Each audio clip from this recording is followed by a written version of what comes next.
Yizzo, you already know what time it is, man. It's your boy, Grown Man Business TV. Feel what I'm saying? Now listen, man. You can tap in, you can tap out, but you know my slogan. You know what I suggest, and I suggest you tap in. So let's get right into it. Now listen, you already know time and energy, the highest forms of currency, my G. Time and energy are the highest forms of currency. I know they got you out here chasing the bag, chasing that money, chasing that moolah, getting to that guap, stacking that paper, but always keep it in the front of your mental Rolodex that time and energy are the highest forms of currency, my G's, at all times. Big salute to all my day one investors, everybody that been tapped into the channel since day one. Even, we growing this thing organically. You already know, man, constant elevation. We growing. We going straight to the top. We approaching 26,000 subscribers. Easy money. So big salute to all my day one investors, everybody that's tapped in. Even bigger salute to all my newcomers, all my new investors, all my new subscribers, all my new Grown Man Business TV tapped in investors. I gotta say big salute to y'all. The numbers are only going up. You know what I'm saying? You have reached the Realest channel on YouTube. Yeah, I said that. The Realest channel on YouTube, my G's. Listen, man, I carved out a lane for the real, and I'm the only one in this lane. I'm the only one in this lane. So big salute to y'all. Now, listen, make sure you hit the like button. Make sure you hit the subscribe button. Make sure you are heavily tapped in to the Realest channel on YouTube, Grown Man Business TV. Big salute to y'all. Now, you see the title. You know what I mean? You see the thumbnail. Yeah, we're going to talk about this tonight. Jaguar Wright is public enemy number one. Number one, one. Yeah. Jaguar Wright is public enemy number one. And we're going to talk about that. But before we get into that, I want to say big salute to everybody tapping in. You feel what I'm saying? Listen, man, we made it through the storm. It is what it is, and it'll be what it's gonna be. You know, big salute to everybody in the DMs. Big salute to everybody in the comments. You gotta know something. When I say the Realest channel on YouTube, I mean that. I mean that. We don't got no background set up. We ain't got no mic set up. This ain't no scripted, you know what I'm saying, podcast. We not trying to line up a narrative and get y'all this information. You know, we ain't doing it like that. This is raw, pure, uncut, direct, and consumer. Yeah, Trooper 69, I see you in the chat. What it do, my G? Yeah, I said that. Direct to consumer. Direct to consumer, my G. That means directly from me to the investor. No extras, no preservatives. It's straight, raw, pure dope. So, again, I'm going to give a big salute to everybody that tapped in. You know, the big house is good. You know, a few minor adjustments. But this is what it is when you a property owner. This is what it is when you playing into this matrix. Is what it is, and it'll be what it's gonna be, and I stand on that. You know, they playing with this weather, they manipulating these storms, they doing what they do, and we living through it. So never forget that. You understand? When I'm giving you this game, when I'm chopping off this pure dope off the brick into the bottles and I'm giving it to you, understand something. I'm in the mix right with y'all. It's never yours, always us. I ain't one of these content creators that's going to get up here and get to talk about y'all need to do this and y'all need to do that and y'all this and y'all that and X, Y, and Z, because I feel like those content creators separate themselves from the consumer. They separate themselves from the investor. We all in this together, homie. We all living in this matrix. So is what it is, and it'll be what it's gonna be. Dro, I'm clean in their bed. Yeah, I'm back, Dro. What it do, homie? Big wrenches in the chat. We ain't gonna do nothing but run up some game tonight. Big salute to everybody that tapped in, man. The storm came and went. You gotta know something. You gotta know something, man. It is what it is, and it'll be what it's gonna be. But we ain't lose no power. We ain't have no damage to the property. You feel what I'm saying? We rolled it out now. It was a hell of a storm. It was a hell of a storm, and I ain't gonna lie. I felt a certain type of way, understanding that they charged up that hurricane, that they poured all that dry ice into that hurricane and sent it directly at us. I felt some type of way, but it is what it is, and it'll be what it's gonna be. Big salute to the chat. Make sure y'all hit the like button. Make sure y'all hit the subscribe button. We're gonna talk about Jaguar Wright, public enemy number one. Yeah, I said it, man. Public enemy number one. Now, understand something. I did a live stream maybe a week ago talking about Jaguar Wright, giving up some game about Jaguar Wright. But you got to know, something didn't sit well with that live stream, so I took it down. They actually stopped the live stream in the middle of me talking, in the middle of me exposing some things, in the middle of me giving y'all this game. They stopped the live stream, but I wasn't mad about that.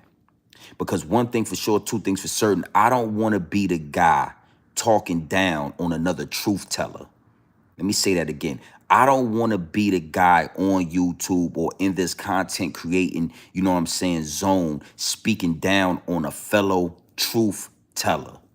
Is what it is and it'll be what it's going to be. But I've been exposing the higher ups and the elites for a long time. I've been giving y'all the game straight off the brick into the bottles for a long time. But you got to understand something. Jaguar Wright was in the mix.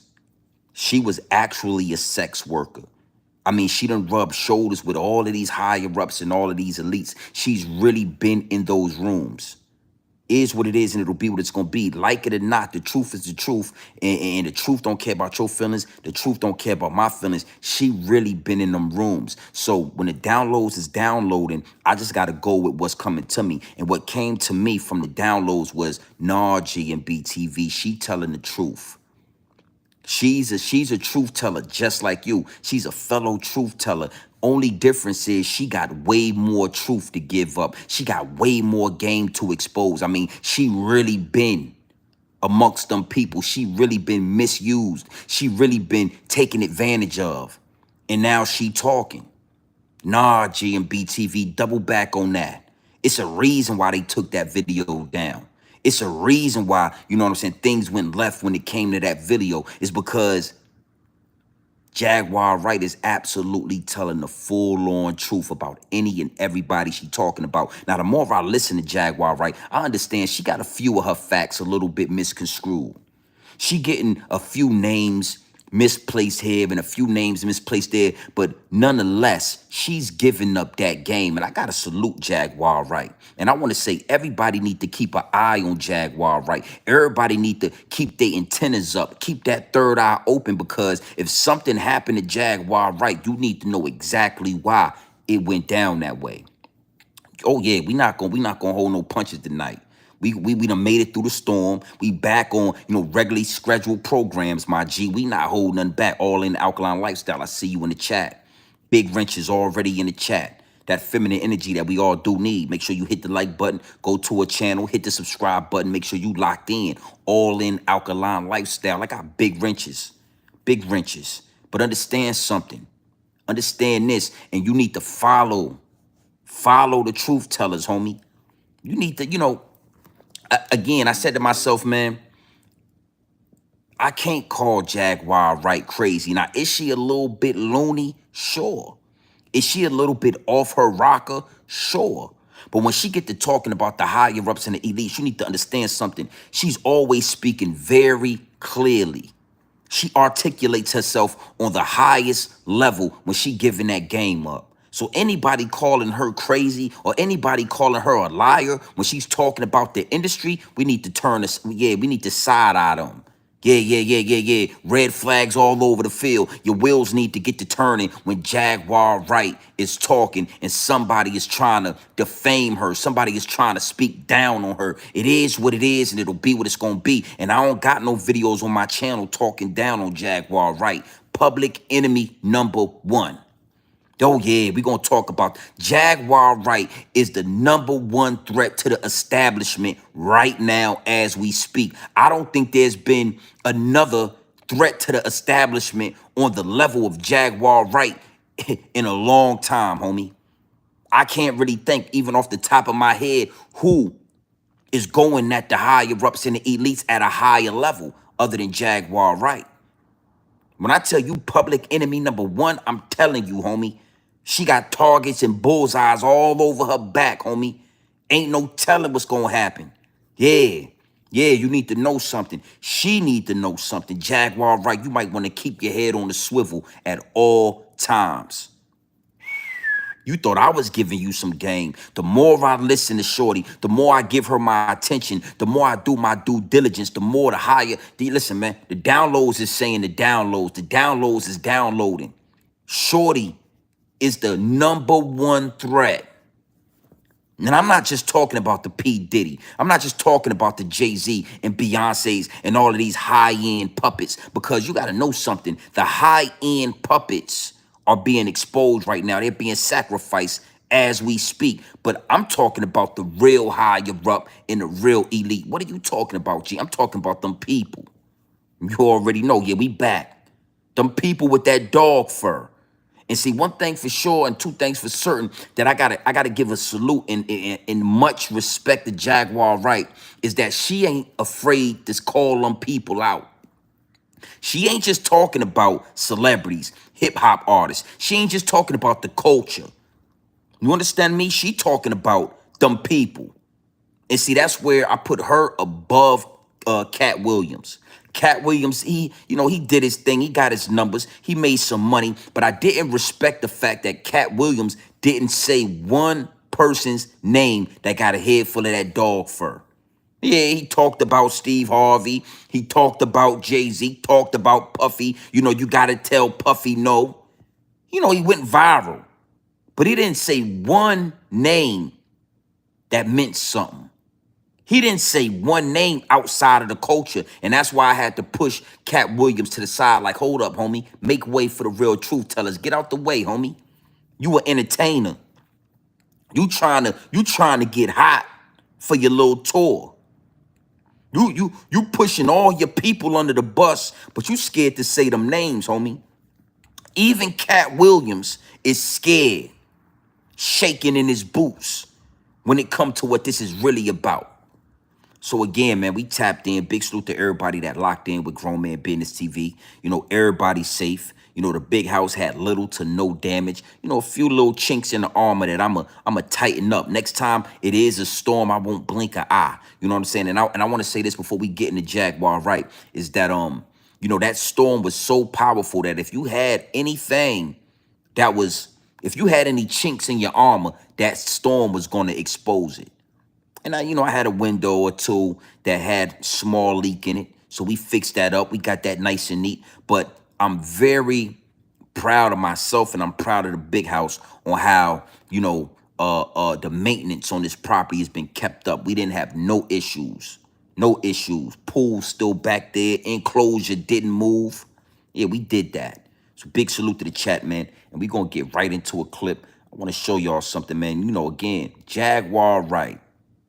I mean, we got one on our hands right now, homie. We got one, homie. We got one on our hands right now. We got a live wire right in the midst in present time. I'm talking as we speak in real time, and homie, we got a real shooter. Oh, Shorty is a shooter. I don't care about all the videos I seen of her going crazy, snapping out, going to jail, getting locked up, saying the wildest things. I don't really care about that. See, that's where the higher-ups and the elites tried to blind Grown Man Business. That was a thick smoke and mirrors that tried to blind Grown Man Business TV. But you got to know something. I'm able to see through the smoke and mirrors. So I was able to push all those videos to the side. Okay, Shorty a little wild. I was willing to push all them videos to the side to get through the mess so I could get the message. And we're going to talk about the message. Big salute. Make sure y'all hit the like button. Make sure y'all hit the subscribe button. Y'all know where y'all at. And if you don't know where you at, you in the Realest channel on YouTube, homie. Jaguar Wright is the biggest threat to the establishment that we seen in the last 50 years. Jaguar Wright is public enemy number one. And I'm going to be the first one to say it. Yeah, everybody is talking. Everybody is saying certain things. You got some people siding with her. You got some people going against her. But I'm here to tell you, public enemy number one. And I'm here to tell you this as well. If something happened to Shorty, it need to be a war behind that. Absolute war, homie. I'm talking no ifs, and buts, no maybes, no questions. Don't ask no questions. If something happened to her, it need to be a war. Absolute mayhem, homie. Is what it is, and it'll be what it's gonna be. Everything she's saying is facts. Everything she's saying, for the most part, 98.9%, I'm gonna say that. 98, because there's a couple of things I seen that she got misconstrued, but for the whole bigger picture, she was on point. She hitting the bullseye. Every time she talk, she hitting the bullseye. Big salute to the chat. Y'all already know how we giving it up, man. Let's look at this queen right here, Jaguar Wright, talking to the people. Let's listen to some of this. See what we got here. Salute to the chat. Let's see what she talking about. What if the entertainment industry is nothing but a cover for a worldwide sex ring?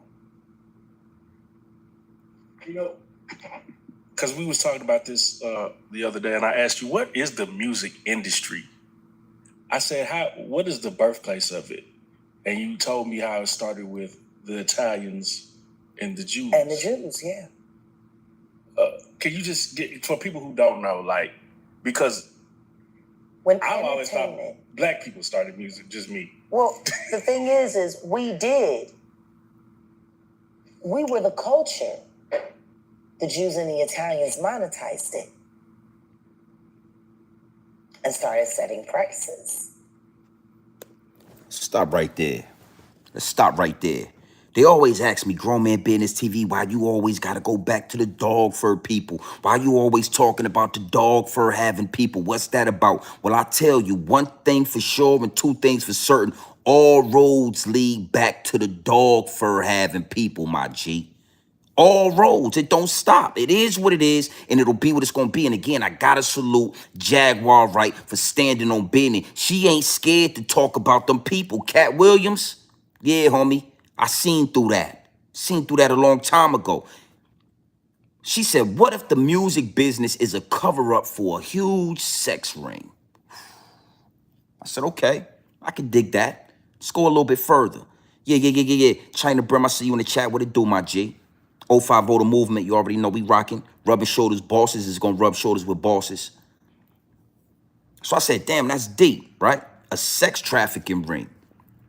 Then homie said, well, I always thought that, black people came up with the music industry and black people started this and black people started that. Well, he was right about that. But again, Jaguar Wright, a truth teller, she corrected him. See, those people started the music business. Whew. You got to know something, right? Culturally, we control the culture, homie. We make this ish cool. You got all type of people looking in the sector right now. You got all type of people looking at what we doing on YouTube because we made this ish what it is.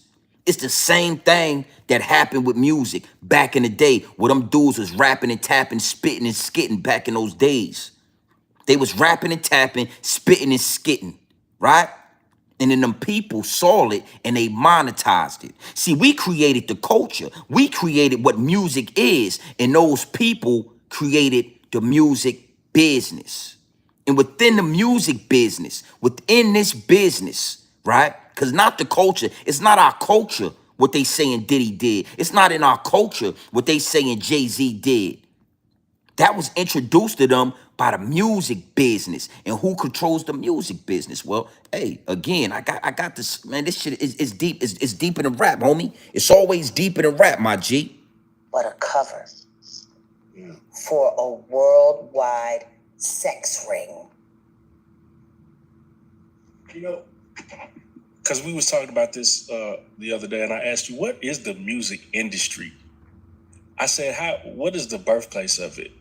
And you told me how it started with the Italians and the Jews. And the Jews, yeah. Can you just get the Italians and the Jews? And the Jews, yeah. The Italians and the Jews. And the Jews. And you told me how it started with the Italians and the Jews. And the Jews, yeah. And you told me how it started with the Italians and the Jews. And the Jews, yeah. Because see, if I say that on this channel right now, if I say those two words on this channel, they liable to shadow ban the channel like they already doing. They liable to take my whole channel off this platform because guess what?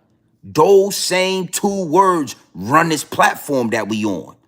Yeah, we get on this platform, we get this game up, but guess who's in control of YouTube? Guess who own it? Just like they own the music business. Them people she was talking about, the Italians and the Jews. You heard what she just said. So when we talk about Jay-Z, when we talk about Diddy, when we talk about everything that's happening amongst the culture right now, why is nobody talking about the Italians and the Jews? Why is nobody pointing the finger there? Everybody talking about Diddy and the freak-offs, but where did Diddy learn the freak-off at? Who taught Diddy how to properly have a freak-off? That wasn't something that was within our culture. Again, it's a big separation between the culture in the music business. It's a big separation. I had somebody ask me once, they said, man, black people don't own their own culture. Black people don't own this. But I'm here to tell you, we run the culture. We just don't run the business. We don't run the music business. We run the culture. They figured out they always watching. Salute to my homie China Brim. He in the, you know what I'm saying? You got to know something, right? When we do this content, what you need to understand is they always paying attention. The ones with the most views, the ones with the most subscriptions, the ones at the top is always looking down at us. And I don't want to go too far off track, but I saw the homie China do a video the other day, and he was, just saying that he's turning a new leaf. I don't know if that was digital Hollywood or if he really was standing on that type of business, but I salute China Brim for just taking the 050 to the next level. Big salute to homie. But one thing I pulled from that video, China, is that they always watching the culture. The ones who control the narrative in real life, they always watching. That's why Mad Hoffa is paying attention. You think Mad Hoffa ain't been watching you? Yeah. The homie China said, homie told me that Math be watching. Yeah, they always watching. But guess who was watching Math? The Italians and the Jews. Guess who put Math Hoffa in position? The Italians and the Jews. And then just like Diddy, what they do, just like Diddy, they take a Math Hoffa with 1 million views and they send Math Hoffa out to look down at the real culture. Who really controlling the narrative on YouTube? 050 The Movement, Grown Man Business TV, Harlem Legend, Zip with the Drip, etc. Who's really controlling the groundwork of this content creating thing? Grown Man Business TV, 050 The Movement, Harlem Legend, China Brim, Zip with the Drip, etc. And guess who they gonna send? Guess who they gonna send to scoop everything up, to control everything? Man Hoffa, some other content creators with 1 million or 2 million views. I don't want to get too far off track, but you gotta understand something. Man Hoffa did a video with with one of them rappers. I can't think of his name. His name is like Science or Knowledge or something like that. And he went on Mav Hoffa channel and he exposed the higher ups and the elites. He exposed these Diddy parties a long time ago in that barbershop. Y'all know who I'm talking about? I can't think of the rapper name, but he went into Mav Hoffa's, and Mav Hoffa cut him off every time he got to talk. Smart. Yeah, that dude, that guy. See, you got to know something, man. I carved out a lane for the real, and I'm the only one in it. I'm a real-time truth teller. That's why I got to salute Jaguar Wright, and we going to get back into Jaguar Wright. But you think it was a coincidence that Mav Hoffa would not let Smart get 2 words out? You think it was a coincidence that Mav Hoffa, every time Smart started talking about what they was doing at those Diddy parties, what those Italians and those Jews was doing to rappers, making them sign contracts, putting them in tough positions, a rock in a hard spot so they could get that publishing? He wasn't only talking about Diddy parties. He was talking about the Italians and the Jews. And Mad Hoffa was stepping on everything that he said. He was giving them backlash. He was questioning everything that this known rapper, he know the industry just like Jaguar Wright do. So I wanted to give that as an example, homie. This is a prime example of what we talking about. Salute to China Brim. He already know I rock with the 050. I'm a boss when it come to this. I built this channel organically, and I saw that video, and I watched it maybe 3 or 4 times, China, because I said to myself, I like the turn of a leaf that you taking. But I'm watching Mav Hoffa. 1 million views, and he came over here to rub shoulders with Hassan Campbell, 050 The Movement. He strike my channel, homie. You feel me? So he must have seen what I was doing. He must have 1 million views. And he came over here to strike Grown Man Business TV. Mav Hoffa. When you strike a channel, you can't hide behind the paperwork. 1 million views. Because I'm giving. So again, just like what Jaguar Wright is talking about, right? These puppets, man. Just like they sent out Diddy, they sending out Mad Hoffa, respectfully.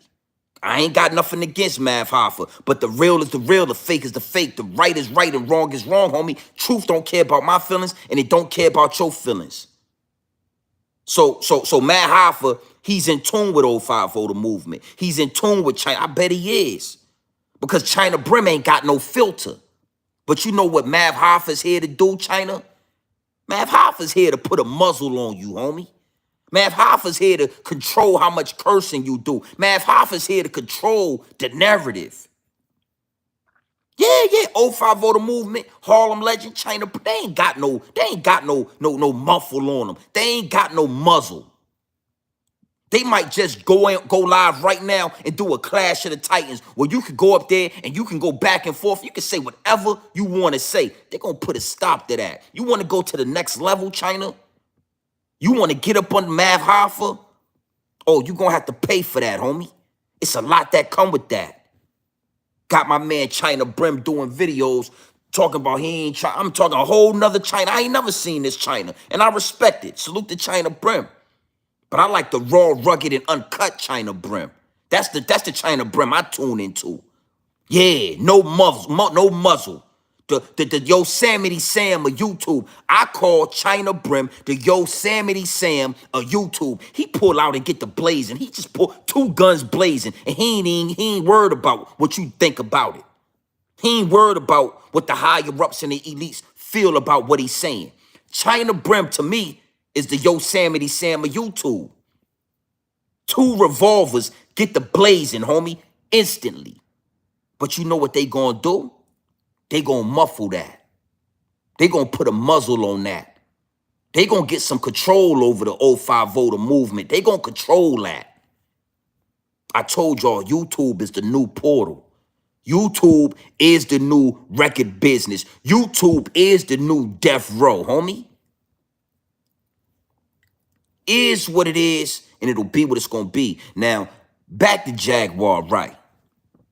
The Jews and the Italians run the music business. Because this thing wasn't a business when we was doing it. It was never a business. See, music is spiritual. You know, you get to writing them bars down. You get to writing down them lyrics. You pull those words from some imaginary place. You pull those words from a whole nother dimension.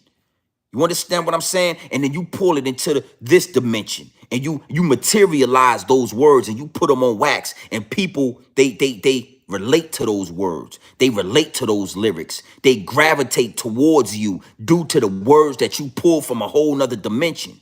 It was never a business. But the Jews and the aliens, they made it a business. They made it the music business. And they started putting prices on things. Big salute to China. Big salute to Jaguar Wright for standing on that business. I ain't gonna lie to you. I'm talking. I got to salute this queen. Open your ears, man. Open your ears. Jag, my question to you is, and again, we're just talking the psychology of a man. What if the entertainment industry is nothing but a cover for a worldwide sex ring? Now, I want to stop it right there as well. Because when she said sex ring, it just resonated with me. Hey, Lisa, I see you in the chat. That feminine energy, you already know. Yeah, we got multiple wrenches in here. Big wrenches. Sex ring. Sex trafficking. That's what they, that's what they trying to pin on P. Diddy right now. Sex trafficking. But she said a worldwide sex ring. And I told y'all what P. Diddy doing is not sex trafficking. You remember what sex trafficking really looked like? When they was busting open them 18-wheelers, they was both busting open those containers out there on those ports, and they got 40, 50 different women in it that them been kidnapped from their country, sent to America to go out to Nevada and work, go out to Texas to perform sexual acts for money for these cartels, that's sex trafficking. So when she said a worldwide sex ring, the wheels started turning, red flags all over the field. Oh, who's in control of the worldwide sex rings? Italians, you people, and people, and those people. You know what she said. Them people run them ports. Huh? Them dog fur having people, they run them ports. Them dog fur having people, they run the global sex ring. Woo. Woo. So, okay. You already know prostitution been around way longer than hip hop music. Prostitution and sex trafficking been around way longer than the culture that we represent today, right? So way before they created the music business, they was making trillions off of sex trafficking. Well, how about we figure out a beautiful grand scheme to cover up the sex trafficking, to wash that dirty money from that sex trafficking, the music business. Woo, woo. See, again, we not gonna step on no truth tellers over here. We riding with you, Jaguar, right? It is what it is, and it'll be what it's gonna be. But when I get that game from you, all I can do is take it to the next level. So they covered up the real sex trafficking. Again, Google it, look into, go ahead and pull it up so you can see what sex trafficking really is. Diddy flying you out first class, putting you in a black truck, you know, a Suburban, a Tahoe, or a Cadillac truck. You flying out to the sex party. Diddy got alcohol, he got Diddy juice, he got weed, he got pink cocaine, he got whatever you like to do, we got it here. That ain't sex trafficking. That's a freak off, baby. That's an orgy. We getting it popping. After the show, it's the after party, and after the party, it's the that ain't sex trafficking. But them people kidnapping all those women worldwide, stuffing them in the back of those 18-wheelers, sending them here and shipping them there. That's sex trafficking. All right? So again, when you really close your mouth and you open your ears and you can see through the smoke and mirrors, it could be one word that'll hit that light switch, that light bulb go off like that. One word. It don't take a lot, homie. One word to show you what they talking about. One word can show you what's really going on. I told you, Diddy is sacrifice, homie. If you like it or not, they railroading Diddy. 3 bond hearings denied, a billionaire. Oh yeah, Diddy, they about to burn you at the stake, homie. Ain't no way around it. I can't help you. You done already dug too deep. Grown Man Business TV, Jaguar Wright. We can't help you, Diddy. You already on the goddamn grill. They just about to they ain't stuck the apple in your mouth yet. But you on the grill, homie. They done already lit the fire.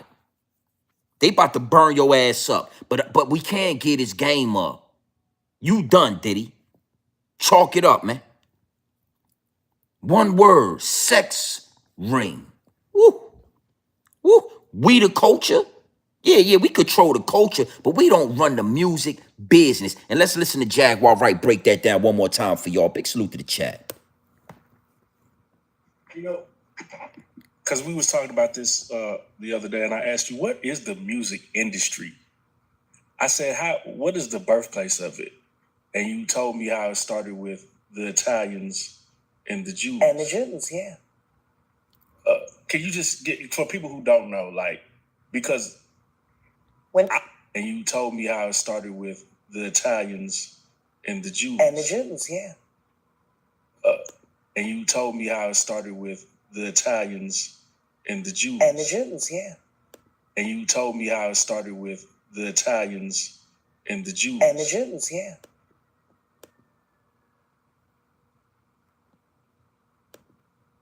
What is the birthplace of it? And you told me how it started with the Italians and the Jews. And the Jews, yeah.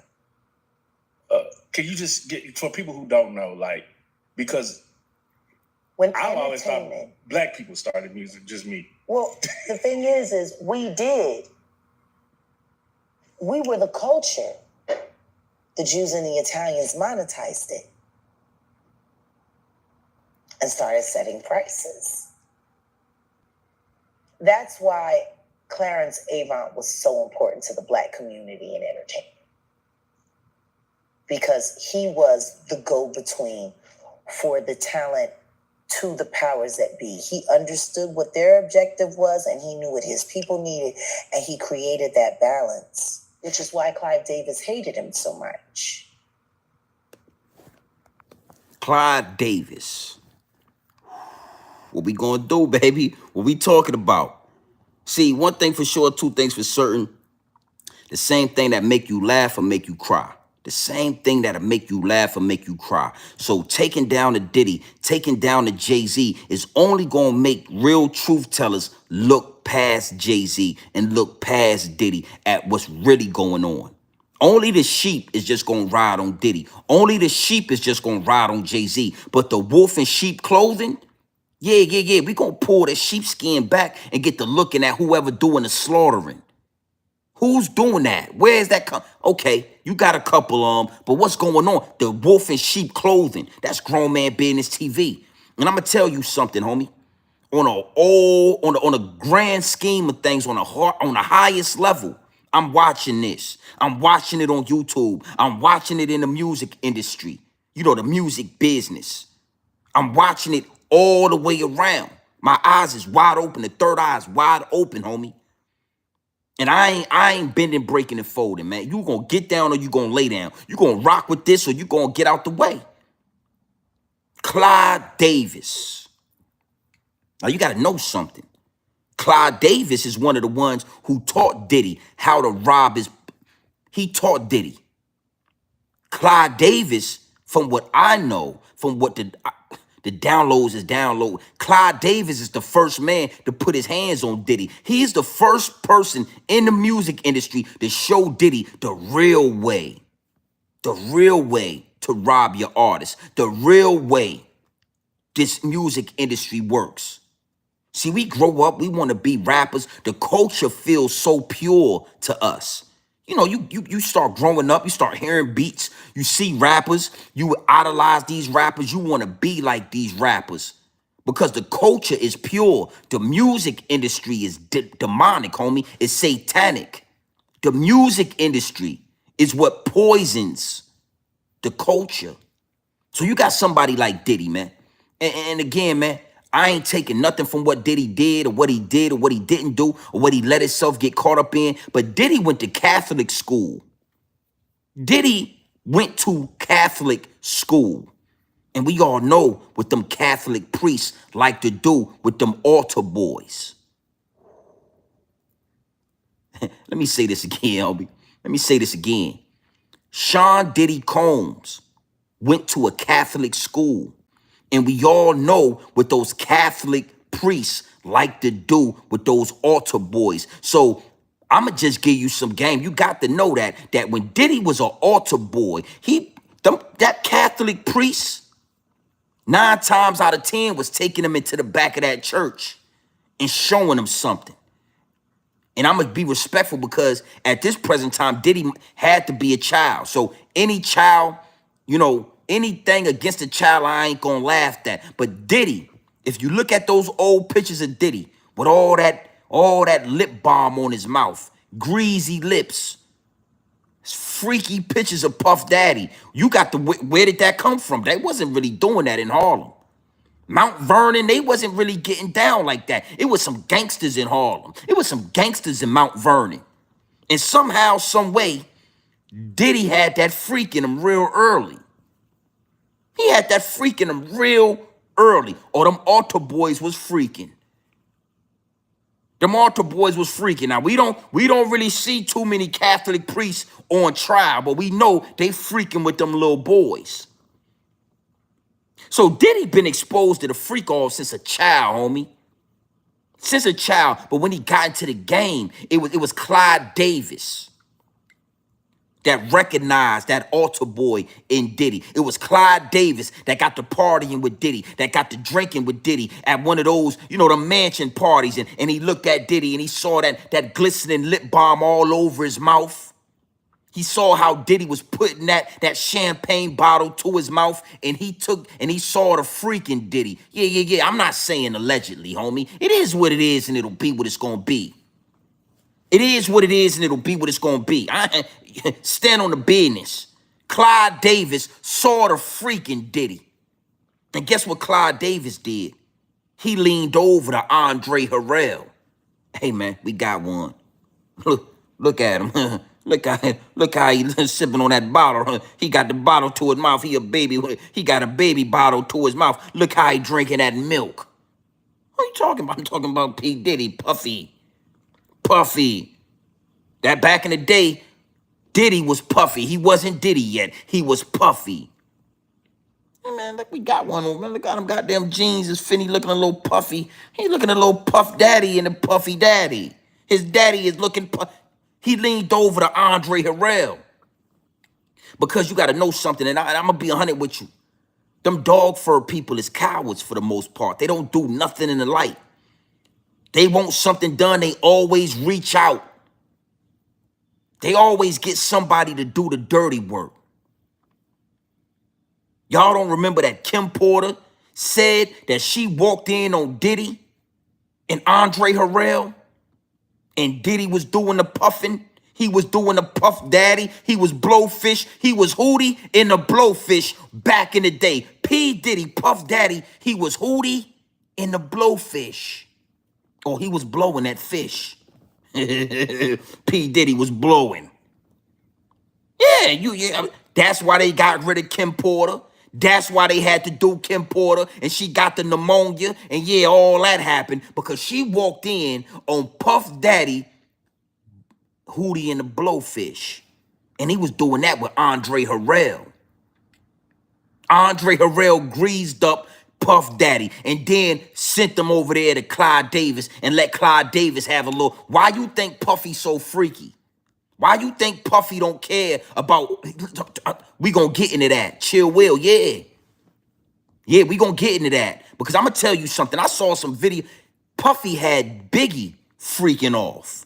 You heard it here first. It ain't no allegedly. Biggie Smalls was freaking off, homie. Why you think Puff was such a savage? The Italians and the Jews, they exposed Puffy to the music business. And what Puffy did was what Andre Harrell was doing. What Puffy did, it was Andre Harrell was doing. See, Andre Harrell was the first P. Diddy. Yeah, I'm gonna keep it 100. Hey, bruh, I'll pull up. Hey, bruh, don't make me pull a video up of Diddy and Biggie, man. I always thought to myself, like, why would Biggie say those Rainbow Coalition raps out of his mouth? She looks so good, he suck on it. He suck on her daddy. Biggie said that out of his own mouth, homie. Don't you know my homie gutter fucking kidnap kids? Fuck them in they ass, throw them over the bridge. That's how we live. He said that's how we live. Now know something. We gonna stay on track, but know something. When you do these records, Puff Daddy got P. Diddy, Hootie and the Blowfish, Mr. Honeycomb himself. He got to hear these raps before y'all let it out. Puffy heard Biggie say that, and he ain't stopped Biggie one time and say, nah, Biggie, hold up, homie. Hold up, my boy. Hold up, my boy. Don't do that. You a gangster. We got to keep this gangster. Don't you know my homie Gutter kidnap kids, chuck them in, they throw them over the bridge? Hey, hold on, Playboy. That ain't it right there, Playboy. Switch that up. You got to change those lyrics. Diddy heard Puffy. Diddy heard Biggie talking like that, and he said, yeah, that's right, Playboy. That's right. Do some more of that. I'm going to get some transmissions. I'm going to put them in your video. Yeah. I believe that Biggie Smalls had been turned out. I believe Biggie Smalls had been fondled with. And he really wanted to get out of his situation. It was more than the publishing, homie. What? Diddy said, Biggie Small said he would mess with RuPaul before he had sex with those Escape chicks. Now, me personally, I'm gonna lay down with every member from Escape, ugly or not, before I got anything to do with RuPaul. And I'm saying all this to show you just how powerful the music business is when you get exposed to it. Even a Biggie Smalls will get a little rainbow coalition. Even a Biggie Smalls will start talking that talk. The music business is powerful. I'm gonna show y'all something, man. Big salute to the chat. We gonna we gonna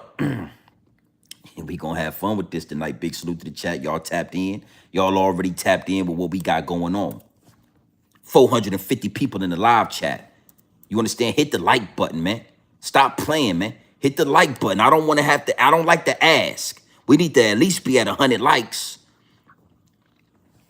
Yeah, we do this off the muscle right here. We do this off the muscle.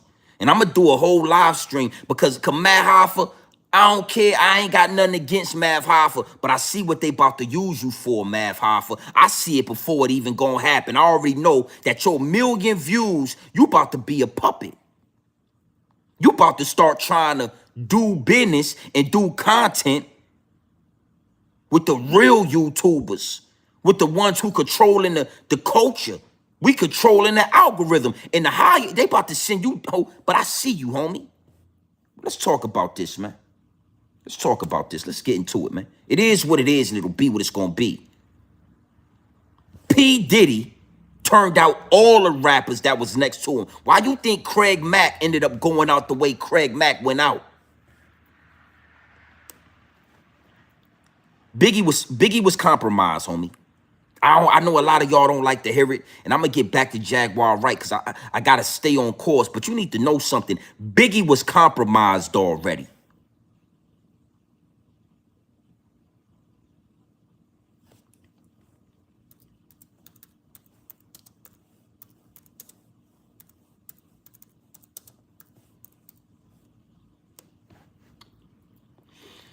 I want to show y'all something.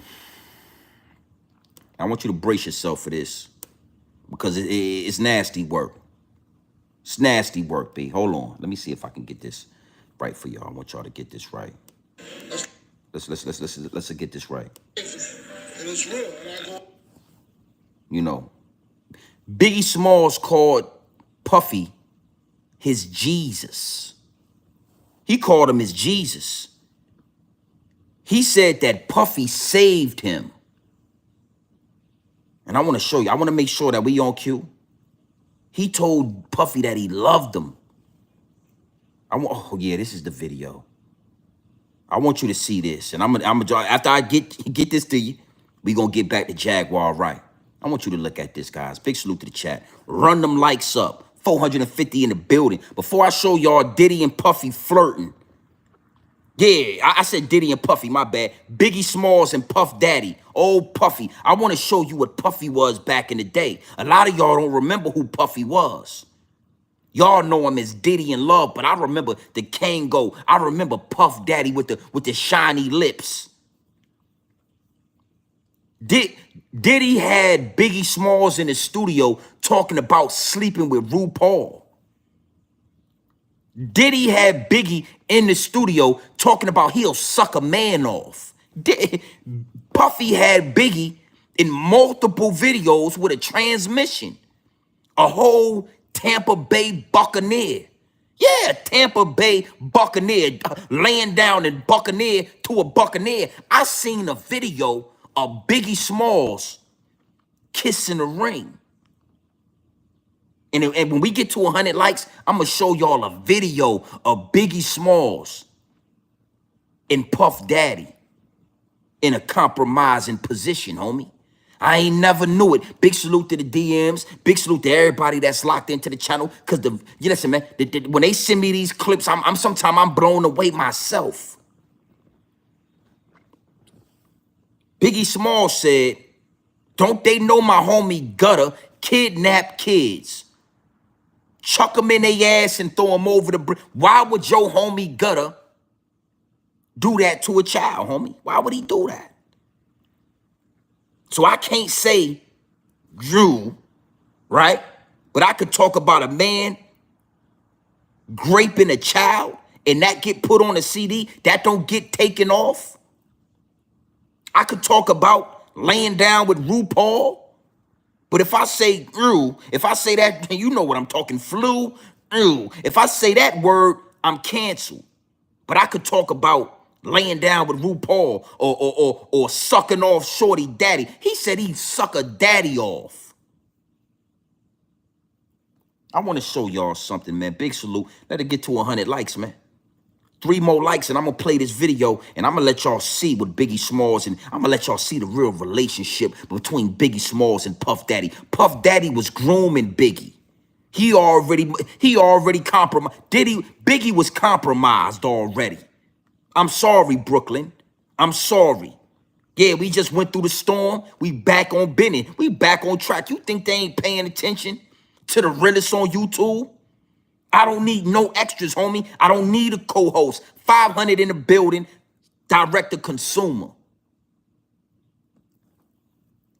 Yeah. We gonna stay on. You think they not about to send Mad Hoffa down here to the realest on YouTube? You think they not about to? You think Mad Hoffa ain't compromised already? I want y'all to peep this out. Big salute, 105 in the here. We gonna watch this, man. Check this out, man. I want y'all to check this out, man. I want y'all to get a glimpse of this, man. Big salute to the chat. Listen to this. Watch this. Took me out of a dangerous game, you know what I'm saying? I mean, I was selling drugs real hard, you know? And when I got the record deal, all I got cut short. So it's like he Jesus to me, you know what I'm saying? Because he just saved me. And it's real, and I go all out. Now, I ain't saying none of that. I'm not Jesus. That's the real Puffy that y'all don't know right there. Look at his mouth. Look at his mouth right here. You think Puffy ain't rocking the mic? You think Puffy ain't do what he was supposed to do? Look at his mouth. You ain't never seen. You ever made your mouth look like that? Huh? You ever had your mouth circled like that? Huh? He just called Puff Daddy his Jesus. Listen to this shit right here. I want you to hear it clear now. Let's listen to him. Let's listen to him. Real hard, you know? When I got the record deal, all I got cut short. So it's like he Jesus to me, you know what I'm saying? Because he just saved me. And it's real, and I go all out. Now, I ain't saying none of that. I'm not Jesus. To Jesus. me, I look at him like, I say Jesus. And the next question is. All right. He just put his hand on Biggie Smalls' mouth. I can't make this shit up. We gonna talk. I'm gonna show you some more now. I'm gonna show you some more. I can't make this shit up, B. His hand is on his mouth. Look. Look how he holding the mic. Look at his hand right there. Look at his motherfucking hand. Diddy already got the Biggie. Biggie Smalls was compromised already. I'm sorry, Brooklyn. I got the bucket low like Chuck It though. Biggie had already bust them chops open. Oh, Puffy already got it. Yeah, he said. Biggie said one time that he said I'm leaking. He said my technique's leaking out my butt cheeks. Sleep on my stomach so I don't fuck up my sheets. Do you understand what I'm telling you? We ain't talking about Tupac right now. We talking about Biggie Smalls, the notorious. Biggie Smalls said, I got techniques leaking out my butt cheeks. I sleep on my stomach so I don't fuck up my sheets. Woo! Oh yeah, I just had to get that out. I'm going to say it to you one more time, and then I'm going to give you a glimpse. He said, Biggie Smalls said, and I quote, I got techniques leaking out my butt cheeks. I sleep on my stomach so I don't fuck up my sheets. Well, what? Why would you have anything leaking out of your butt cheeks, Biggie Smalls? Why? Why would your big ass be sleeping on your stomach, Biggie Small? We saw Whack 100 sleeping on his stomach as well. Any grown man that asleep or lay on his stomach is a telltale giveaway. I got techniques leaking out my butt cheeks. Well, why is Puffy holding the mic like that? One hand on your mouth and one hand on the mic. Yeah, look at that. Look at the index finger and the thumb right there. Look at the symmetrics right there. The symmetrics of the index finger and the thumb finger right there is letting you know what old Puff Daddy was doing right there. Look at the guy. Look at this shit right here. One hand on your mouth and one hand right there. Tell me I'm lying then. Tell me I'm lying when I tell you he got one hand to his mouth and he got one hand right here to the microphone. I got techniques dripping out the butt cheeks. That right there. Big salute.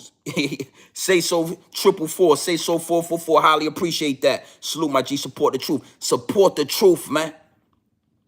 Appreciate that 25-piece nugget. We're going to put that in Chick-fil-A sauce. Yeah, everything is back open. The storm is over.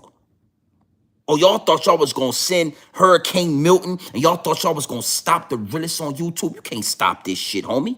You can't muffle this. I ain't going to let nobody muffle this channel. I don't care how many subscribers you got. I don't care how many goddamn hurricanes that you send over here. We ain't stopping this. And when you see this as a grown man, you need to know what's going on.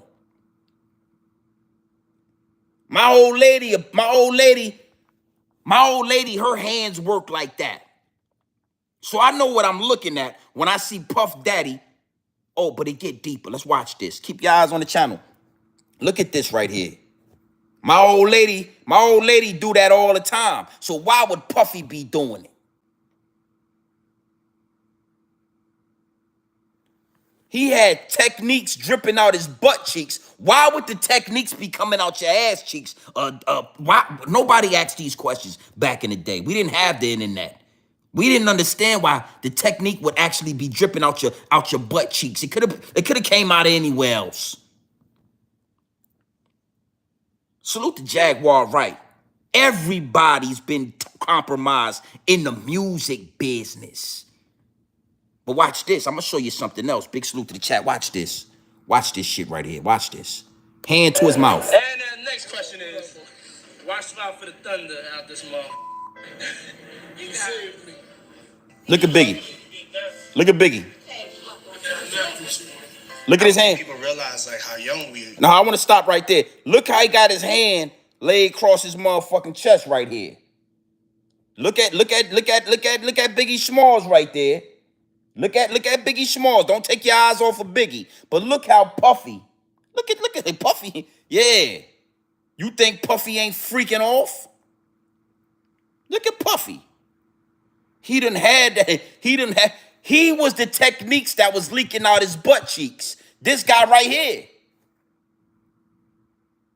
Look at his hand right here. Look how soft it is right there. Look how feminine. Look how broke his wrist is. And look how feminine his hand is. Now watch Biggie Smalls. Watch him. So we're actually like kids in this multi-billion-dollar industry. What the fuck? What in the... Ooh. Hey, Biggie. Hey, Biggie. I can't make this shit up. Biggie was compromised. Brooklyn, I'm sorry. Let's watch it again. Let's look at Biggie Smalls. Let's watch it again. Billion-dollar industry. Why would he do that? Actually like kids in this multi-billion-dollar. Why would he do that? Actually like kids in this multi-billion-dollar industry. He said that motherfucker was soft. Kids in this multi-billion-dollar industry. To actually like kids in this multi-billion-dollar industry. Actually like kids in this multi-billion-dollar industry. You can't tell me. Look how he looking at him. Look at the eye contact right there from Puff Daddy, P. Diddy, goddamn Honeycomb himself. Look at the eye contact. Look at his mouth. Look at the lazy eye. Look at the connection. And you gonna tell me? Look how he rubbed his motherfucking hand. Look how he rubbed his hand right there. Told him it was soft. Diddy been using baby oil for 30 years now. Oh, this ain't nothing new. He looked Diddy right in his eyes and told him, oh, that motherfucker soft. oh, Diddy is soft, Diddy. Look at the neck posture right there. I already showed you what he did with his hands. All right? I already showed you what he was doing with his goddamn hand right there. Why would his hand look like that? Why is Diddy holding the mic? Look at, what? Yeah, get a glimpse of that real fast. I don't want to hold you up. I want you to see what I'm talking about.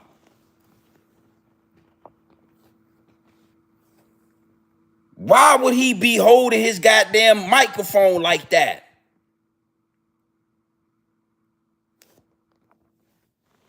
Biggie Smalls had techniques leaking out his butt cheeks. He slept on his stomach so he ain't fuck up his sheets.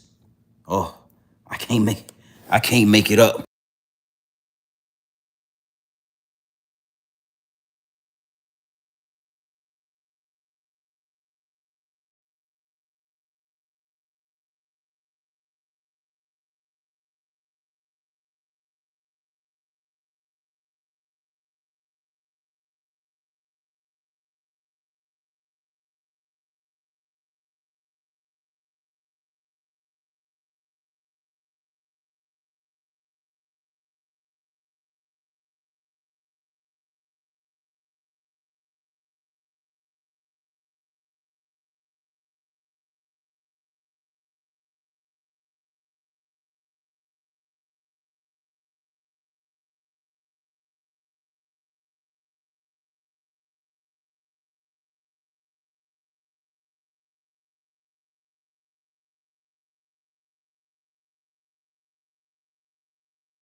My bad.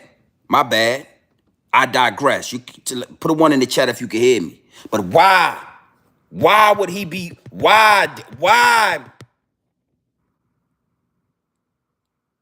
Why would you let that man pet you on your goddamn head like that, Biggie Smalls? Why is his mouth puckered out? Why is his mouth always puckered out to the point where his mouth is puckered out? Where like a whole Tampa Bay Buccaneer right here. Biggie Smalls was a Tampa Bay Buccaneer. He called Diddy his Jesus. He called Diddy his Jesus. Now, I just wanted to show that because before we get back to Jaguar Wright and the truth telling, you know, a lot of people come in my DM and they feel a certain way about the remarks that I make about Biggie Smalls, but Biggie Smalls was telling you all throughout his lines that he was down with the Rainbow Coalition, that he was a Tampa Bay Buccaneer before there was a Tampa Bay Buccaneer, and Puff Daddy P. Diddy bucked out his Buccaneer. Puffy bucked out his Buccaneer. Only a man that's bucking you like a buccaneer can put his arm on you like that and pet you on your motherfucking head like that. Huh? Salute the Jaguar Wright. Because we going to tell the truth, man. We not going to stop with telling the truth, man.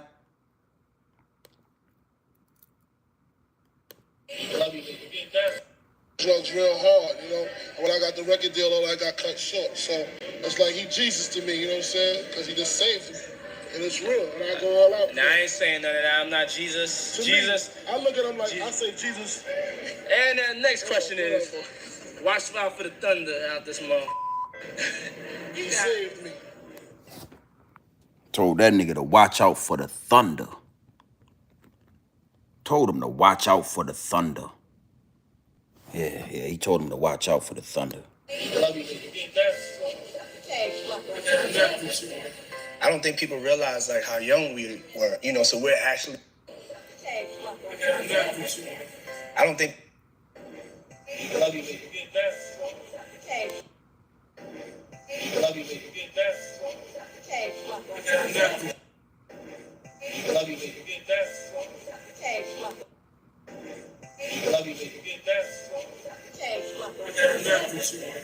I don't think people.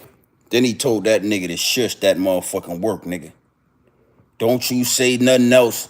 He said, I love you. B looked right at him and said, I love you too. And then Diddy said, don't you say another word, nigga.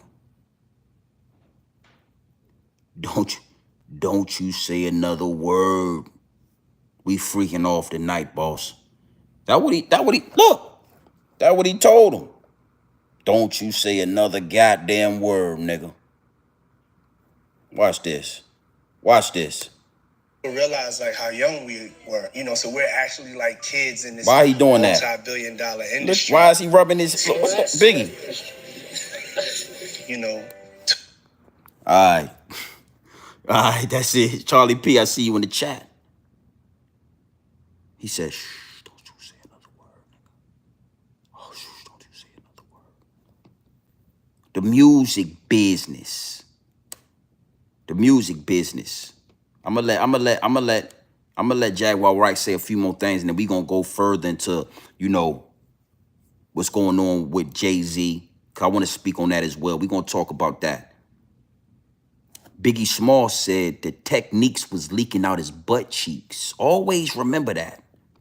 Always remember that Biggie Small said he got techniques that was leaking out of his butt cheeks, and he sleeps on his stomach so he don't fuck up his sheets.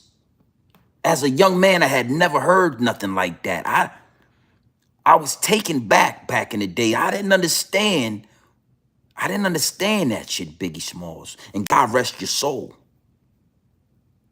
You had techniques leaking out your butt cheeks, and then you slept on your stomach so you ain't fuck up your sheets? Whoop! God damn, boy. God damn, baby. All right, let's let Jaguar Wright talk a little bit more. Salute to the chat, man. Run them likes up. See, people don't want to. Did y'all see when they interviewed Dapper Dan about Diddy? I haven't seen that one. Please. They ran into Dapper Dan in Harlem, and they asked him what he thought about what was going on with Diddy and if he knew Diddy. And I love Dapper Dan for this. He said, I grew up with his parents. I knew his parents. He said, and what's going on with him has been going on long before him. Dapper Dan knew Puffy's parents, and what's been going on with him has been going on for ages. Way before Diddy. And that's what I mean when I say the Catholic churches and the Catholic priests, they was freaking with Diddy. Diddy was a young, innocent altar boy. And you got to know those altar boys is nothing more than prostitutes for the Catholic priests. See, we gonna talk about the higher-ups and the elites. We not gonna spend 2-3 hours talking about Diddy, because then you got to really ask yourself, how did Diddy become Diddy? Catholic priest. He went to Catholic school. He was an altar boy. That should tell you everything. By the time Diddy graduated out of that Catholic school, he knew how to get grown men and make them melt in the palm of his goddamn hands. We just watched Biggie Smalls melt in the palm of Puff Daddy's hands. And he called him his Jesus. And he rubbed his goddamn cheeks all over his hand. He probably licked Diddy palm when he put that mouth over his palm. He probably licked that motherfucker. Told him it's time. I'm ready. I got techniques leaking out my butt cheeks, and I'm ready to sleep on my stomach so I don't fuck up my sheets. That's what Puffy and Diddy was doing right there. Biggie licked his palm right there to let him know he was ready. And he was prime real estate. Oh, yeah. Oh, yeah. Don't be mad at me for calling the truth out. Don't be mad at Jaguar Wright for calling the truth out. And guess who taught him how to do that? Them Catholic priests and Jimmy Iovine and goddamn, yeah, Clive Davis and all them boys. Them drones and them goddamn Italians. Now let's move on. Let's go a little deeper into this. Recently, Jaguar Wright went on national television. National television. And I want to talk about this because this is kind of going to relate to what I'm talking about when I say Mav Hoffa, when I talk about these content creators that reach 1 million views, reach 2 million views, and they start moving a certain way. She went on to Pier Morgan's. Now, this is primetime television. This is a huge platform right here. I'm telling you, CNN, Fox News, all that. And she went up there and she gave that goddamn game up. And I got to salute Jaguar Wright again. She went up there, homie. And I mean, she didn't hold no punches. And then nobody asked themselves why or how she actually even got on that platform, or why or how they even knew who Jaguar Wright is to put her on the platform. And we're going to talk about that. We're going to talk about that. But before we get into that part, right? Soon enough, it didn't take 3 weeks before Jay-Z and Beyonce, you know, their representatives and their handlers got in touch with Pier Morgan. Oh, yeah. Oh, yeah, they got in touch with homie. Higher-ups in the elite said, you seen what we did to Dom Lennon? You see what we did to Dom Lennon? You think that won't happen to you? You think we won't line you up, put you under the boat? Your ass you'll be out of a job. You think, you disloyal, fool-ass punk, you think you could do this to me? 24-hour lockdown. Shoe program, nigga. That's what they did to Pier Morgan. That's the email and the phone call that they got from. So you put Jaguar Wright on your show? You brought Jaguar Wright on CNN? You bitch-made fool-ass punk. And guess what Pier Morgan did after he got that phone call? After they got in his ass and told him, nigga, 24-hour lockdown, nigga. Shoe program. King Kong, you know the rest. You already know the rest. But let's see what Mr. Pier Morgan, let's see what he did after he got that phone call. Big salute to the chat. This is what he did right here. Let's listen to Pier Morgan. Pier Morgan right here. Head full of dog fur. This man got a head full of dog fur, and look at his mouth.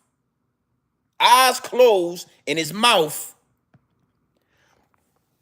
I'm going to tell you something. Just hold on. Hold your horses. We going to get into this. Look at his mouth. Look at his motherfucking mouth. And look how he got that dog fur laid back to the back right there. Got that dog fur laid to the back. He got one button in his shirt is open. He is pressured. He is flustered right now. Them people done got in contact with him. He ain't even got a tie or nothing on. He got the motherfucking shirt open right now. His shirt is open. Look at that. Look at that. You bitch-made fool-ass punk. 24-hour lockdown, nigga.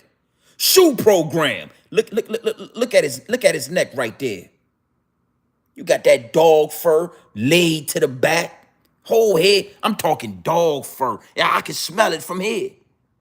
I can smell it. Smell like a golden retriever, a Labrador, a Shih Tzu, a pit bull, a goddamn sheepdog is what it smelled like to me. Let's listen to Pier Morgan after he got that phone call. Jaguar Wright unexpectedly made several serious allegations about Jay-Z and Beyonce during that interview. Piers Morgan is apologizing to... Oh, here we they playing now. Don't play now. Don't play now. We don't need no money. We don't need none of that. Let's get into what Pier Morgan had to say. Let's get into what Pier Morgan, because they try to play with, they playing with it. There's a rhythm. They playing with it. We ain't gonna let them play with this. Yeah, big salute. Poe the Droid. You're Dro the Poet. Dro! I'm cleaning it, big. I'm finished so lean. Yeah, Poe the Droid. Big salute. Big salute. Thanks for the wrench. You already know, man. You already know, man. The real ones is gonna get wrenched up over here. Is what it is, and it'll be what it's gonna be. But let's let Mr. Morgan talk after they went and reached out to him. Yeah, you watch your goddamn mouth. You know that two-piece nugget, we gonna dip that into some barbecue sauce. We gonna get us some Chick-fil-A sauce. Everything is back open. Yeah, they thought they was gonna shut shit down. You can't shut Chick-fil-A down. You can't shut grown man business down. And you can't shut down the big house. Yeah, we at the big house right now. Let's let Pier Morgan talk to you. Go ahead, Pier. Go ahead now, Pier. You got the mic.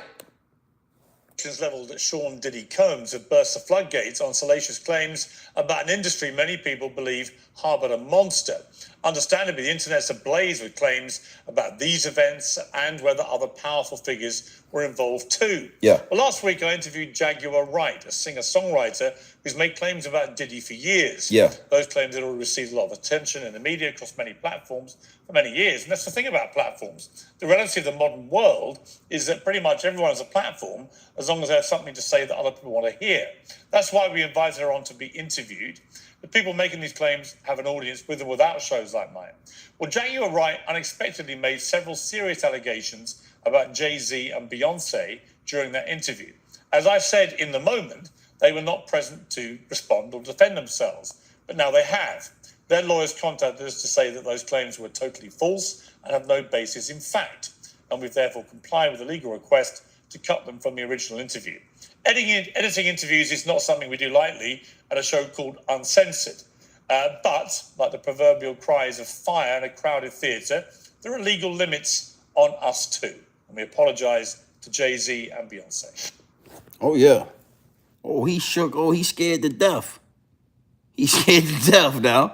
He done brought that motherfucking Jaguar Wright. He done brought this truth teller on to the channel. He giving her a platform, and one thing for sure, two things for certain. I love the fact that Jaguar Wright never said allegedly on prime time television. It wasn't allegedly this, allegedly that. Not one time did she say allegedly when she gave that game up. Called Jay-Z a monster. Called Diddy a monster. She said the only person that's connected between Diddy, Jeffrey Epstein, Weinstein, everybody, the only person that's connected that they all got contact with is Sean Carter, Jay-Z, the Jigga Man himself. Oh, the Jigga Man. Oh, I ain't gonna lie to you, Jigga Man. You. Now, Jay-Z, he reached out to Pier Morgan, him and Beyonce. And they made Pier Morgan get up here and apologize. But the real question is, why Pier Morgan? I understand that Pier Morgan has a responsibility to give and provide, honest information.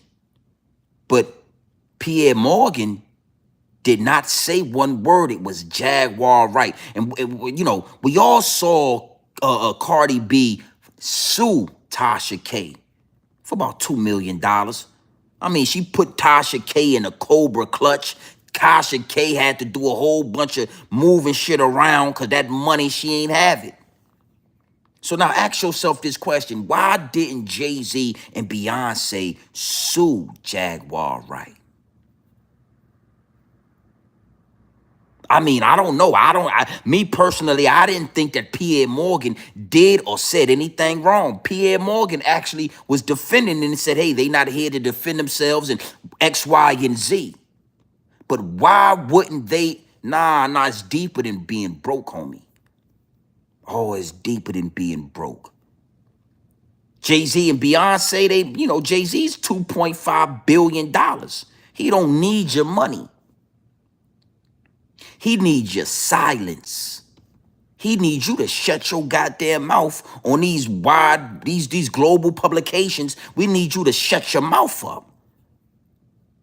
So Jay-Z ain't gonna sue you for money. You think he got rid of Pierre Morgan and put him in a Cobra clutch so that Pierre Morgan could pay Jay-Z? Nah. Pierre Morgan had to apologize because it's millions of people that watch his channel. And you know what? If he apologizes, then that puts dirt on the words that Jaguar Wright said if he'll turn around and apologize. But you got to ask yourself, why ain't Jaguar Wright in the Cobra clutch? Why she ain't in? Why he ain't sent the? Why Jaguar Wright right now could be in a figure 4. I don't know if a lot of you youngsters know about the figure 4. Oh, put you in the figure 4. Yeah. Slow you down. Watch your mouth.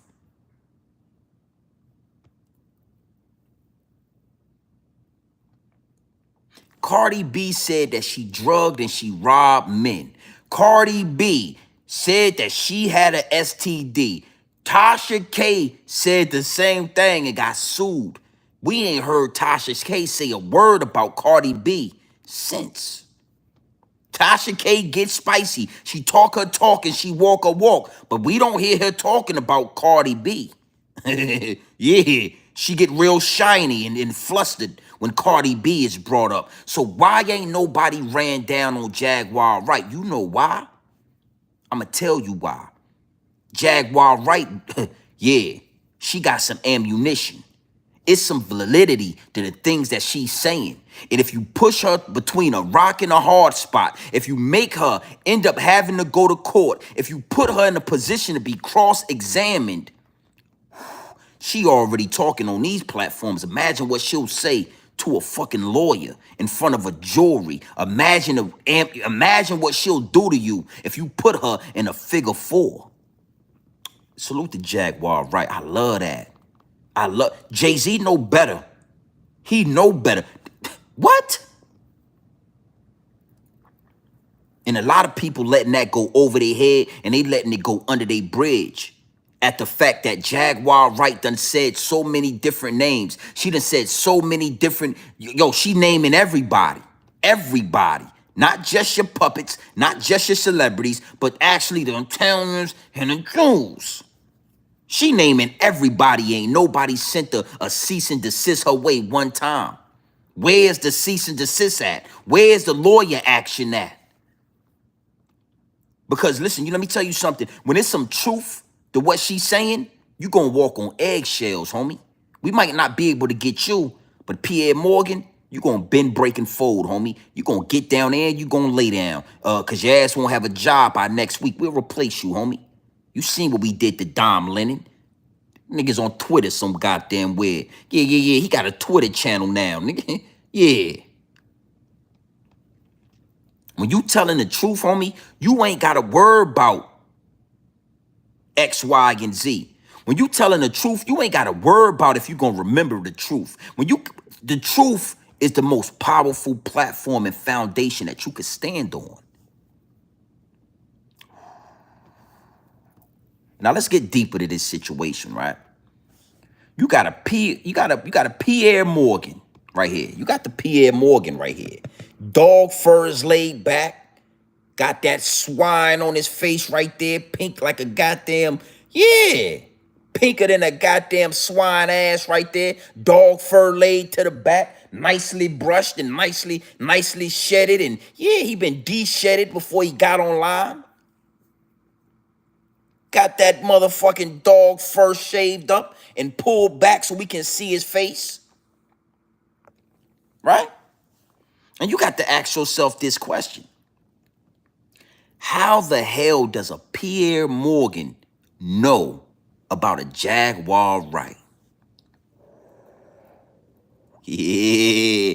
How would a Pier Morgan on a globally, I'm talking, this is globally syndicated. This show go worldwide. Worldwide, homie. You got a Jaguar Wright who don't have no CD. She has she's not relevant in the algorithm as far as music or as far as the industry. How would he know about a Jaguar Wright? Because I'm going to tell you why. Believe it or not, the ones at the top, they watching us. They watching real life street productions. They watching YouTube channels.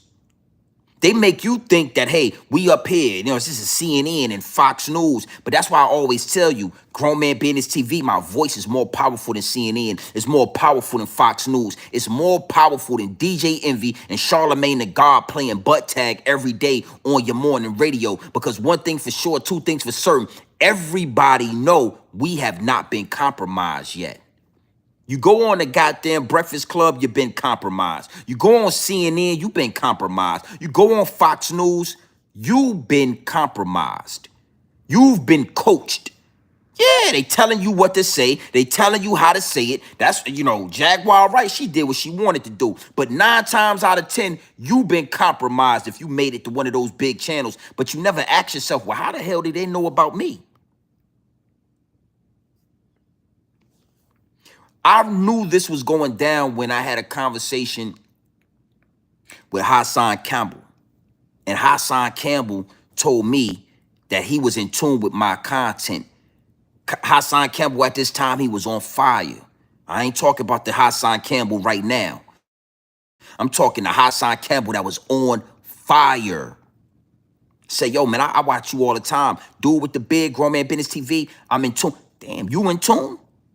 Then I started realizing how many more big YouTube, the big YouTubers was in tune with Grown Man Business TV. I started hearing them say things like, that's disgusting work. You got to know, I had people in my DMs, in my comment section saying, hey, yo, I'm hearing people using your slogans. I'm hearing people doing X, Y, and Z. Yo, that's nasty work. Yo, that's disgusting work. Yeah, I was saying that first, respectfully. And I started to notice things. So Pier Morgan, when he gets off for his CNN talk show and he sits down with all of these higher-ups in the elites, you know what Pier Morgan does? He doesn't go to CNN.com and look at what's going on over there or go to FoxNews.com and look at what's going there. Pier Morgan does exactly what you do. They click that YouTube icon. Pier Morgan, when he go home, he get out the shower, he get in his bed and he's rubbing his feet together. He clicks on YouTube. Yeah, not just social media. I'm talking YouTube. He gonna go to Twitter. He gonna go, he gonna go to, IG and all of that. He gonna do, but he getting his information from the same place y'all getting y'all information. He getting this information from YouTube. So he's scrolling through YouTube. He's looking for things about Puff Daddy. He's looking for things about Jay-Z. He's looking for his next controversy. And guess what he sees? Jaguar Wright. Real life street productions? What's this? Let's check this out. That's my dog for Jaguar Wright. What is she talking about? Is she Jaguar Wright, spiritual warfare in Hollywood, Diddy and the Baphomet, and Jay-Z and Let's check this out. Let's look at this. Diane, just make sure you get me a glass of red wine and make sure it's warm, Diane. I like my red wine warm. Bitch, I said make sure it's warm, goddammit, because they do the same thing. Pier Morgan, he gorilla pimp his wife. Just like P. Diddy was gorilla pimping Cassie. Bitch, I told you, hey, make sure the goddamn wine is warm. Yeah, he do what he do. They all do it. They all do the same thing. And you know what he does? He sits down and he's watching Jaguar Wright, and he says, you know what? I'm gonna reach out to my people. Yeah, Dana White. Bitch, I told you, don't act up in this goddamn casino. Bitch, I told you, don't act up in this casino. Bitch, I told you. That's what Dana White did. We not... That's a whole Charlie P. You 2 steps ahead of me, homie. We ain't, you know, they ain't reached out to Dana White. Imagine if we got the video camera and the video footage of Dana White mansion. Imagine if we had video footage of the hotel room Dana White went to that night when they was in that. Bitch, I told you, get your motherfucker. Bitch, I told you, get your ass out. Don't act up in front of me. My people in this casino. Oh, it's called gorilla pimping. Dana White, Pier Morgan, and I ain't said allegedly one time over here on Grown Man Business TV. They watching the YouTubers. They watching the YouTubers. Hey, Jeffrey, come in my office, please. What's going on, man? Had a long night with the wife last night. A few bottles of red wine and a little bit of gorilla pimping, and you know, Brittany. She just gets wild, and I gotta take her down. You know, I have to smack her down a couple of times. You know what we do. But that's neither here or there, Jeffrey. Let's take a seat, Jeffrey. Let me talk to you. Jeffrey, last night on YouTube, man, I was scrolling and I came across a platform by the name of Real Life Street Stars. Oh, you watched that? Yeah, well, I don't know, you know, it's a little ghetto. It's a little ghetto, Jeffrey, but that's neither here or there. It was a young lady on the podcast, and her name was Jaguar Wright. Now, Jeffrey, I got a task for you. I want you to take this in, Jeffrey. I don't want to have to say too much, and you know I don't like to repeat myself, Jeffrey. I want you to reach out to Jaguar Wright, her publicist, her manager, I don't know. Go on YouTube and DM her. You know those black folks like to DM each other. Huh?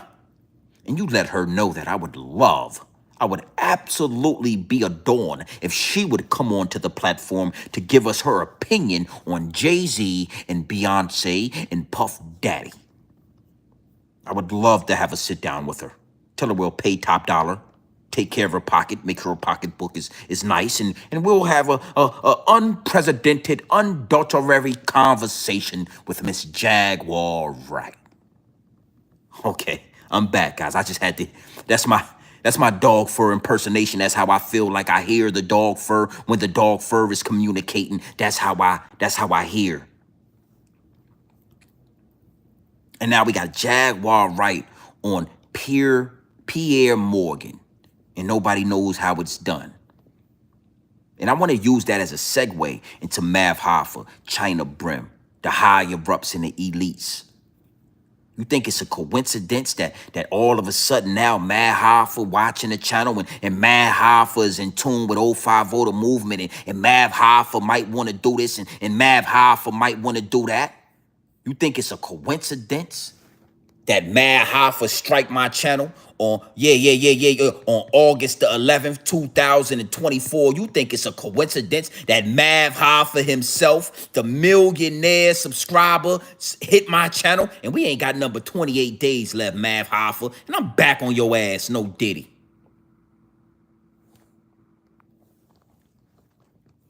That's how it works, homie. Chain of command. So now you're going to have dudes like Mav Hoffa and other content creators with 1 million+ subscribers reaching out to the ones who control the culture, reaching out to the ones who control the narrative. We control the algorithm.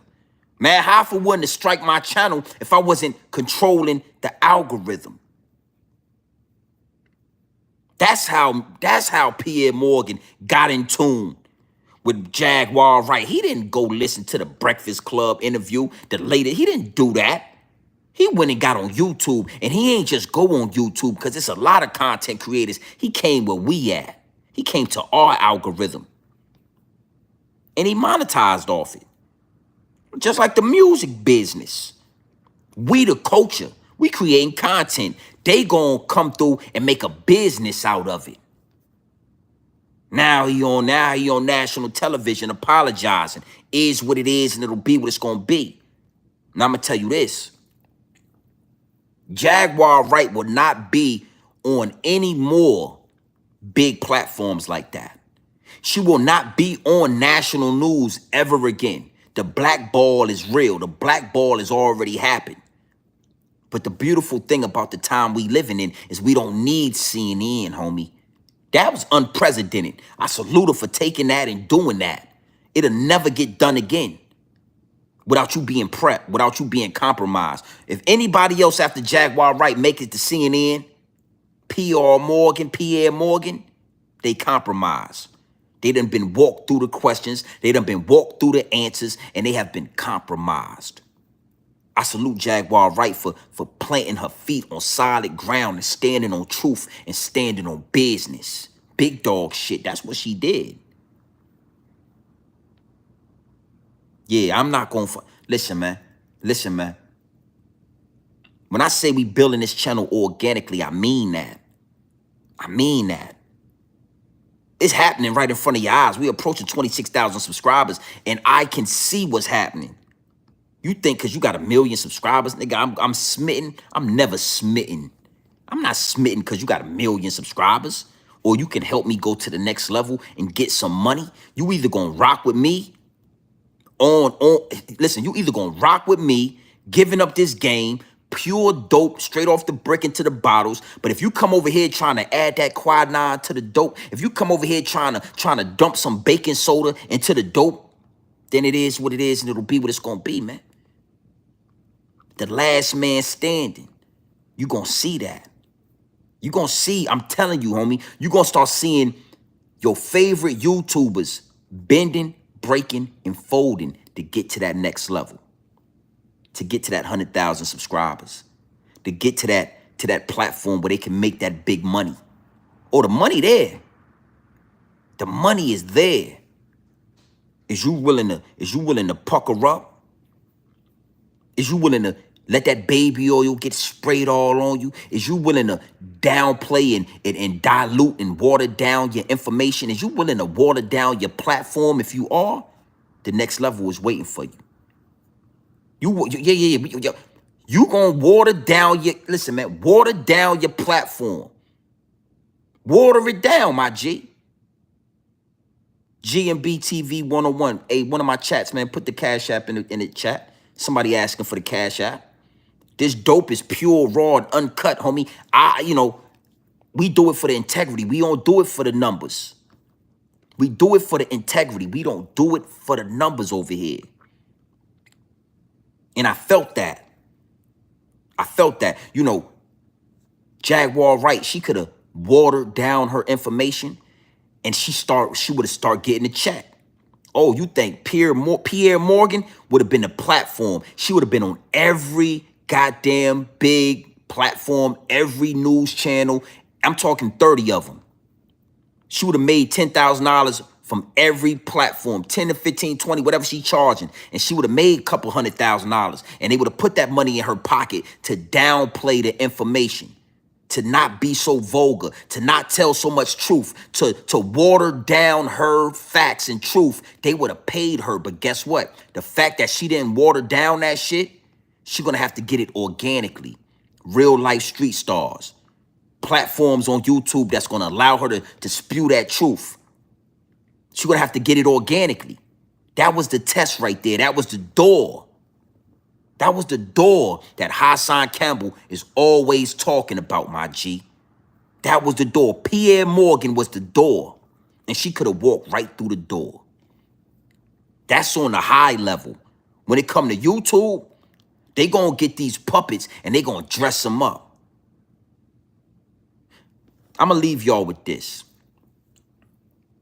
And this is for everybody that's in tune with the so-called dirty section, the dark side, you know, the algorithm that we are all in. Me, China Brim, Hassan Campbell, Harlem Legend, Zip with the Drip, 10 Toes Down. It's a bunch of us that's in the same algorithm. And big salute to all those content creators. Yeah, Just Talk, Real Talk, Call Outs TV. It's a lot of us that's in that algorithm, right? Mav Hoffa recently went to war with Hassan Campbell. Him and Hassan Campbell went to war. And I ain't gonna lie, Hassan Campbell won the battle. He won the battle. but Hassan Campbell lost the war. Follow me on this. Hassan Campbell channel has been on a decline. Look at his live streams. Look at his pre-recordings. Hassan Campbell got 500,000 subscribers with 400 and some thousand, close to 500,000, and his numbers have declined. But Mav Hoffa came to our algorithm, went to war with Hassan Campbell, and he barely made it to 1 million subscribers. Mav Hoffa had like 995,000 subscribers for a few months, a few years now, I'll say, right? He came to our channel, he came to our algorithm, got some traction, and he barely made it to 1 million subscribers. You want to know why? Because Mav Hoffa needed to understand that once we give you this 1 million subscribers, you're going to do the work, homie. You already done showed us that you're willing to do the work with what you did with that rapper Smart. When he was exposing the higher ups and the elites, when he was exposing the industry, when he was exposing these elites, when he was exposing them, Mav Hoffa showed them, I'm willing to step on that. I'm willing to put dirt on that. I'm not going to put no validity to what he's saying. I'm going to act like I don't believe him. Higher ups and the elites are always watching. Mav Hoffa barely made it over the finish line, but he got 1 million subscribers. Congratulations on that. But now all of a sudden, after this 1 million subscribers, you want China Brim to dumb it down. You want China Brim to, stop cussing so much. You want the Yosemite Sam of YouTube to put the guns in the holster. Nobody ain't said this. Ain't nobody seen the angle. Ain't nobody pinned the tail on a donkey to right now. I'm doing that. I'm doing that. So now after you make 1 million subscribers, now you got the homie, whatever the dude name is, the Brooklyn rapper, telling China, oh, Hoffa really rock with your channel. Hoffa really want to do business with you. He want to do content with you. Hoffa really like you. But you need to dumb it down, homie. You need to chill out a little bit with the cussing. You need to put the guns in the holster. We can't really do nothing with you when you wild and uncut and we don't feel like we can control you, China Brim. See, we can't control Yosemite Sam. Yeah, I said that. That's what I consider Mav Hoffa. I mean, that's what I consider, China Brim when it come to YouTube. He reminds me of Yosemite Sam. Y'all could be in the middle of having a conversation. He'll whip those revolvers out and blow you away, homie. Yosemite Sam don't ask no questions. Boom, boom, boom. He's shooting the whole building up. And I respect that about China Brim. But what happened when a puppet tried to muffle the Yosemite Sam? What happened when this guy right here, the same dude that'll strike your channel, the same dude that'll strike your channel, homie? What happened when he tell you doing too much? See, I believe if you a strike a nigga channel, that's doing too much. Striking somebody's channel, going through with the process of actually striking somebody's channel is doing too much. Standing on business, being the Yosemite Sam of YouTube, to me, that's not doing too much. But I saw something in that video with China Brim, and it resonated with me, and I understood exactly what was going on. See, you want to get from 50,000 to 100,000, and I'm with you on that, China. I'm with you on that 100% respect. You know what I'm saying? I understand what we doing with this content. We are creating content at the highest level. But you need to know something. It's gonna be some obstacles for you to get to that 100,000. It's going to be some doors that you're going to have to walk through. It's going to be some things that you're going to have to compromise if you want to get there faster. Now, you can do it organically. I believe you and Harlem Legend have the motion. Y'all have the traction. Y'all have the charisma to get to 100,000 plus organically. But always remember this, that organic fruit grows a little bit slower than that GMO shit. The game is the game. That organic fruit, that organic content, it's going to grow a little bit slower. It's going to take a little bit longer than that GMO content. So keep that in mind, China, Harlem, keep that in mind. Y'all got traction on your own. Y'all don't need nobody, homie. Y'all don't need nobody. Grown Man Business TV, that's one reason I never connected myself to no YouTuber. Hassan Campbell wanted to go live with me. He wanted to do some content with me. I had to respectfully bow out gracefully from that. I had to bag back from that because I don't want nobody connecting me to the next YouTuber unless I choose to. Organic content is going to take a little bit longer to get to that 100,000. But trust me, China Brim, listen to me, homie. This from me to you. This from a boss from a boss. This from a content creator to a content creator. I run my channel when you run yours. It's going to feel way better. It's going to feel way better at the top, homie, when you do it the organic way. When you don't give up your integrity. Ain't nobody stop. You want to stop cursing, you want to chill out on the cursing so that you can make sure you monetized and all that. I respect that. But don't get that integrity up, homie. Because when you get to that 100,000, they're gonna say out their mouth, you only got there because you was with Mav Hoffa. You only made it there because of Mav Hoffa. You only who you are because of Mav Hoffa. And Mav Hoffa is a rat. Mav Hoffa is an internet rat. In these YouTube streets, Mav Hoffa is a rat. And here go the paperwork. In these YouTube streets, Mav Hoffa is a rat. And here go the paperwork. You want to be connected to that? Be my guest. Is what it is, and it'll be what it's going to be. Big salute to the chat, man. It's like I said, man, everything is good. You know, I appreciate everybody that tapped in, everybody that's locked in. You know, I wanna just make sure that we are on the same track. I don't want nobody, you know, getting in my DM about Brooklyn, getting in my DM about Biggie. You know, I said what I said, and I'm going to stand on that. You know, Biggie Smalls said that he had techniques leaking out his butt cheeks and that he slept on his stomach so he don't fuck up his sheets. And then, you know, he went ahead and he did this right here with your boy. I mean, I was selling drugs real hard, you know. When I got the record deal, I got cut short. So it's like he Jesus to me, you know what I'm saying? Because he just saved me. And it's real, and I go all out. Now, I ain't saying none of that. I'm not Jesus. To Jesus. Me, I look at him like, I say Jesus. Yeah, we're going to stop you right there, Puff. We're going to stop you right there. Why is Puffy hand holding that mic like that? Why is Puffy gripping that motherfucking mic? Bruh, come on, son. Come on, Jay. Like, yo, Puffy got the thumb and the index symmetrics right there say that Puffy done had something in his mouth before.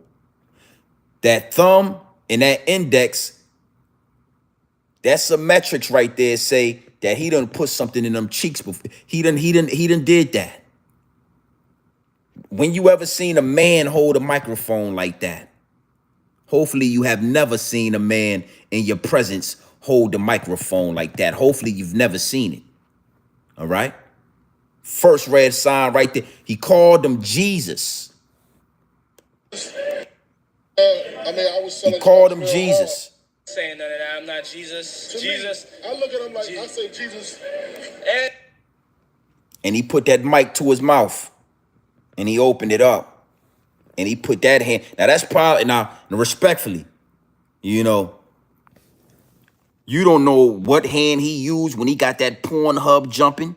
You don't know really what Diddy is into. And you will allow him to put his hand on your mouth. I believe that Biggie licked his palm.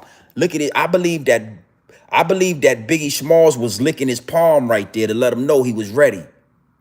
That's just my personal opinion. Allegedly, Biggie Smalls put the tongue in his palm right there, and he told him, I'm ready. I'm ready for the freak off tonight.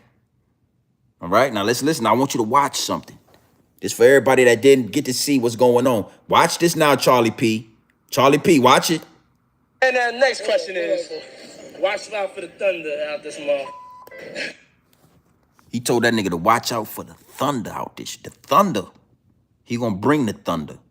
That's what he just told him. He just told him that. Charlie P, I don't know if you was in the chat earlier, but I want you to get an eye full of this, Charlie P. Watch this. Watch it. Watch it. Where we at? Watch it. You saved me. Love you. I don't think people realize like how young we were, you know, so we're actually like kids in this multi-billion-dollar industry. You know, why would he do that, Charlie? That really had a chemistry, really got along, and were just really enjoying. There was a genuine connection In this multi-billion-dollar industry. In this multi-billion-dollar industry. You know, two young men that really had a chemistry in this multi-billion-dollar industry. In this multi-billion-dollar industry. In this multi-billion-dollar industry. That's the Puffy we talking about right there. That's the man that had techniques licking out his butt cheeks and it made him sleep on his stomach so he ain't fuck up his sheets. That's what he was talking about right there. He told him he loved him. Watch this shit. Watch this. Watch this shit. Out this month. Watch this. He told him he loved him. I don't think people realize. Come on, son. Told yo, son. You know, so we're actually like kids and.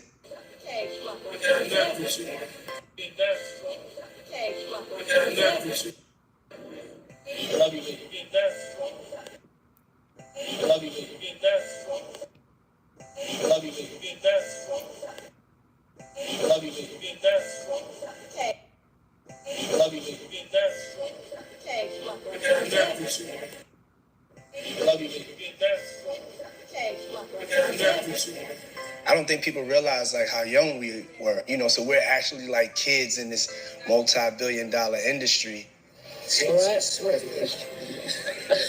You know. All right. So don't come about DM talking about Biggie and what I said what I said. Biggie had a bunch of Biggie was compromised. Biggie had techniques leaking out his butt cheeks. He slept on his stomach so he don't fuck up his sheets. That's what Biggie did. All right? So don't come on my DM talking crazy. Big salute to the chat.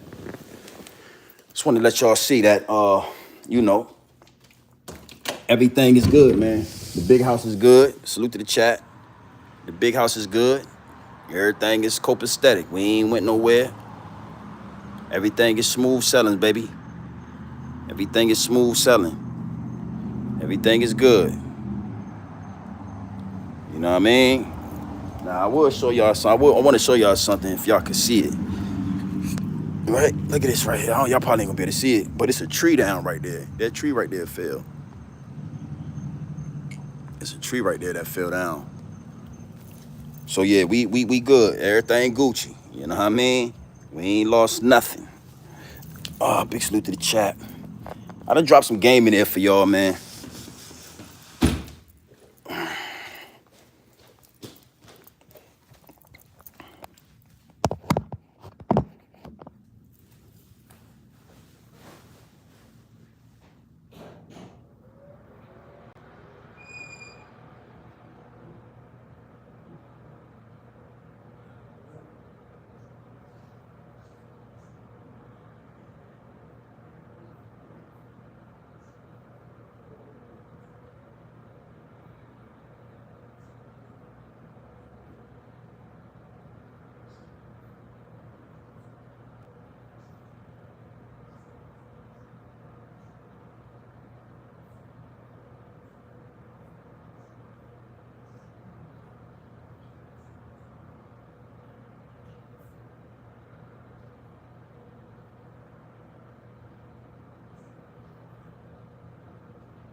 Salute to the chat. Yeah, this ain't no scripted situation, baby. It is what it is, and it'll be what it's gonna be, man. So listen, I'm gonna leave y'all with that.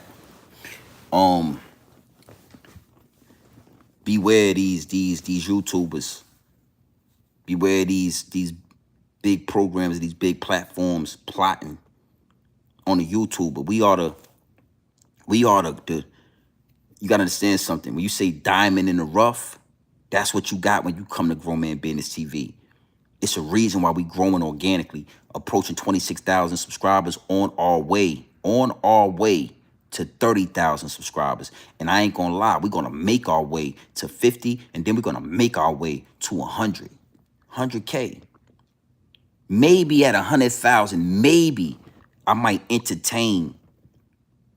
You understand what I'm saying? And if I do entertain, it's going to be on my watch. It's going to be on my dollar. It's going to be how I want it, my way or the highway. It's going to be my way or the highway.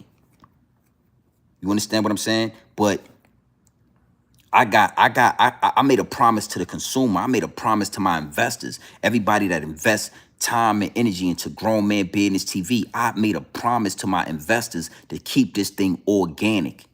It's organic, pure dope. I don't want nothing stepped on. You understand what I'm saying? And you're going to start seeing these other platforms altering and changing and warping and,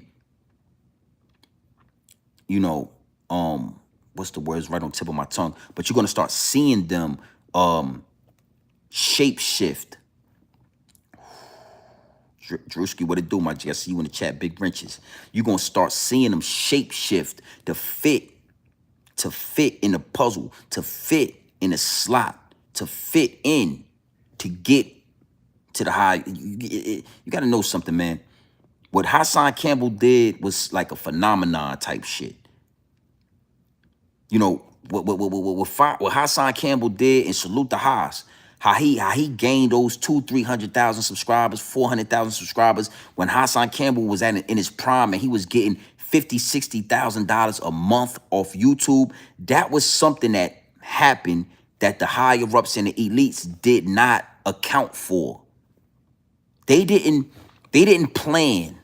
They didn't plan this. And this is all respect to Haas. This is I'm bigging Haas up on this. I'm giving him his flowers. They never expected a grown man to manipulate the algorithm the way Hassan Campbell manipulated the algorithm. When he started talking about Africa Bambaataa, when he started giving real in-depth detail on what happened to him as a child. Not only that, when he started breaking down and he started crying on camera, like that or not, that was the key into the door where Hassan Campbell stepped into a dimension on YouTube that was not governed by the higher ups and the elites. It was not governed yet. They had not calculated that. They had have never seen that. A grown man telling everybody he had been molested. On top of that, crying and showing emotion and just doing what he felt natural right on camera, live on camera in real time, homie. They never saw that coming. So Hassan Campbell was able to funnel, I'm going to say funnel, my G. He was able to funnel $500,000 to $1 million from the higher ups and the elites before they could get a muffle on that, before they could plug that hole. They plugged that hole up. They plugged up that leak, that chink in the armor, they plugged it up. He was able to take out, nigga, Hassan probably made close to $1 million, if not $1 million. Hassan Campbell was getting $60,000, $50,000, $70,000 a month, $20,000, $40,000, $80,000. Bro, that shit was something. They was sitting back saying, how could this happen? We didn't calculate that. We made sure that the Jamal Rashads and, you know, the young pharaohs, the guys that are out here giving the information and the guys that are out here really telling the truth and exposing us, we muffled them. But we never saw this coming. You know, we're going to get a handle on this. We're going to get a handle on it. But I'm telling you, we never saw this coming. And by the time they was able to neutralize Hassan Campbell, he pulled the $1 million out of him. He pulled the 400 and some odd that. Why you think Haas ain't gained 10,000 subscribers in a long time? They plugged up that hole. They muffled Hassan Campbell. I'm doing numbers like Hassan Campbell. I got 25,000 subscribers. Hassan Campbell got 500,000 subscribers. His live streams is doing the same numbers as my live streams. And give or take some, I might be a couple thousand behind him, but you understand what I'm saying? Exactly, Charlie P. Exactly. Fatherhood. He got a wife. He got a family. Like him or not, he's living in a house. You know what I'm saying? You know what I mean? Like you gotta understand that Hassan did some shit that had never been done on YouTube before. And they're just now, well, maybe for the last year, I'll say, figured out a way to muffle Haas. He's been muffled. Salute to Haas. You understand what I'm saying? So it's possible to do the shit organically. A lot of people say, oh, Hassan Campbell only made his album because he did this, because he did that. But you got to know something. The reason why I respect it here at Grown Man Business TV is because Hassan Campbell never sat in the house one day and said, you know what? Maybe if I cry tonight, I'll make some money. He just did the shit organically, and he hit the jackpot. You're going to see a lot of these channels, your favorite YouTubers, you're going to see them start shape-shifting. You know, you get 20,000 subscribers, you get 25,000 subscribers, you kind of in the algorithm, you making a splash in this YouTube streets. People see you, they hear you, they respecting you, they see your grind. You hit 50,000 subscribers, they say, okay, we might need to, let's reach out to him. Let's see if we can pair him up with Mav Hoffa. Hey, let's, you know, they already in contact. We know he knows some people that know Mav Hoffa. Mav Hoffa knows some people that know him. Let's go ahead and see what we can do with that. Don't worry. Let's try to link him up with what's the boy name? 1090 Jake. I rock with China. I rock with China. You feel me? So I see what's going on. I always kind of knew the 1090 Jake shit probably wasn't going to fully come into fruition, because 1090 Jake is a whole rat. He's an FBI agent, respectfully. You know what I'm saying? He's connected to some people. If you like it or not, I don't care how many diamonds, I don't care how much money he make, all that shit, I see it and I understand how he got it. I know what it is. To do business with 1090 Jake, you are now compromising your platform. So it ain't really go all the way left with, I'm sure he probably rubbed shoulders with 1090, but we ain't seen no real fruition from that.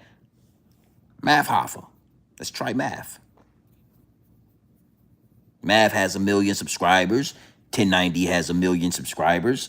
Mav Hoffa's more, you know, he's a New Yorker. He's a big time platform. You know, everybody's on the channel. You know, we've got Mav past 1 million. Let's see what we can do. Let's see if we can get Mav Hoffa to round up these little YouTubers. Let's see if we can get Mav Hoffa to muffle a couple of these YouTubers. Them niggas, oh yeah, you know, China Brim, Harlem Legend, they have some traction. You know, Grown Man Business TV, you know, he's really, you know, making a wave. We can't really get a hold of him. It's a few others. You know, Zip, we're gonna get Zip with some of these rappers. You know, Zip with the drip, he wants to be a rapper really bad. You know, his financial situation isn't the best. So we're going to get Zip. We're not even worried about Zip. He only smokes weed and talks about paperwork, and he talks about, you know, murder. And he's really playing in this. He's really doing what we want him to do already. Zip with the drip has motion. Zip with the drip got a lot of eyes on him. Zip with the drip talking about paperwork, and he talking about, you know, shooting a nigga in the head, and he talking about he made 20 years look easy. So he's no threat to the establishment. He hasn't said one thing. He hasn't had one live stream that has raised our eyebrows that he might be a problem. Let's just make sure he gets some money. Put some money in Zip pocket, he's good. Grown Man Business TV is a problem. He don't need our money. You understand? He talking this talk. He's exposing the higher ups and the elites. He obviously living good without us. How we gonna get him in the pocket? Already understanding you can't get me in the pocket. I got videos with 250,000 views. Go to my videos and hit most popular. Go in my videos, hit most popular.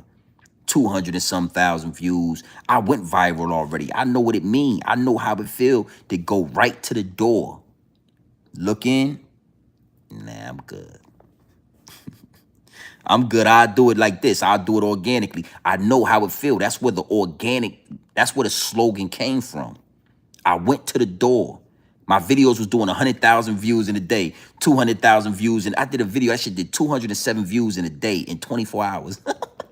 I did a video on Young Dolph back in the day, exposing Empire Death Row Records, talking about life insurance policies and how they line up these rappers and they give them all this money, knowing that they're possibly going to crash out, knowing that it's a high possibility the rapper is going to cash out. But if you give a rapper $250,000 and he's on your label, he is now an asset to your label. And guess what you can do with any and all assets? Guess what you can do to an asset, to any and all assets to your business? Guess what you can do to them? You can put insurance on them. You can put policies on them. And if the asset is a rapper or artist, you can put life insurance policies on them. I was the first one on YouTube talking about this. Go back. These is not live streams. I was doing these before I was able to go live. I went viral before when I started doing YouTube, you had to have 1,000 subscribers to go live. It ain't like it is now. I think you only got to have like 50 subscribers. You can go live now. Nobody's being able to go live. You got to have 50 subscribers. When I was doing YouTube, you had to have 1,000 subscribers. Before I had 1,000 subscribers, I was going viral. I was doing Hassan Campbell numbers. I just wasn't monetized yet. I was going to my videos, hitting newest. I'm exposing all the shit with Young Dolph. I'm going viral. And I'm seeing that if I keep talking about Dolph, not only was I talking about Dolph, but I was talking about Choke No Joke. So Choke No Joke, I was kind of getting that Choke, and I was viral. Star from Star and Buck Wild, he spoke about me on his platform. People was DMing me, yo, Star from Buck Wild said your name. He shouted you out on his joint. I'm like, oh shit. I went and found the video where he shouted me out, and I clipped it up and I put it in my intro. And Star from Buck Wild, his people reached out to me and email was like, you got to take that shit down, blah, blah, blah, blah. Right. So I'm just saying that to say I was making a big wave because I was going at Choke No Joke. So I seen that if I keep talking about Choke No Joke and I keep disrespecting Choke No Joke and I keep going at his neck, I'm going to continue to grow. So what did Grown Man Business TV do? I stopped talking about Choke No Joke. I did a whole video and I said, you know what? I ain't got nothing against Choke No Joke. I rock with Choke No Joke. I don't want to be a black man on YouTube attacking another black man, even though I didn't like some of the things he was doing, because Choke was always talking about Jay-Z, and then Jay-Z offered him a job, and then he got right in bed with what he tried to, because I'm sure he never got that job.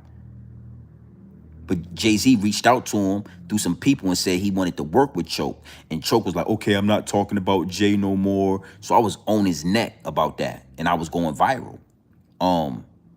But when I seen the door open, I saw the door. I did a whole video and I said, you know what? I'm not fucking going against Choke no more. Big salute to Choke No Joke. I rock with Choke. I'm not going to be up here disrespecting a black man when the higher ups and the elites is trying to play us like pieces on the chessboard. I did a whole video about it. And I'm here to tell you, after I did that video, my numbers went down. My numbers went down. I was able to neutralize them and balance the numbers out, and then I would go up a little bit. Now it's like this, it's up and down. We building, we doing this organically. Once the higher ups and elite saw that I wasn't about to play into that trap, into that trick bag, Now I'm a regular YouTuber, but I was okay with that. I said, you know what? I'm going to build this organically. That's when I started saying, I'm going to build this organically. I'm not going to take the doors that they willing to give us to do this. I'm going to just do it organically. Never said nothing else about Choke No Joke. Rock with Choke No Joke. And I just started doing my content. And I started building this shit off of just me and the consumer, me and the investor. I don't, you understand what I'm saying? So I say all that to say, I know what it feel like. I know what it feel like when a star Buck Wild shouts you out. I know what it feel like when you going viral and you feel like, oh, this shit clicking. If it's like a well-oiled machine, my G, like I can't do no wrong. I'm editing the videos, I'm posting them shits. They going viral. 60,000 views, 80,000 views.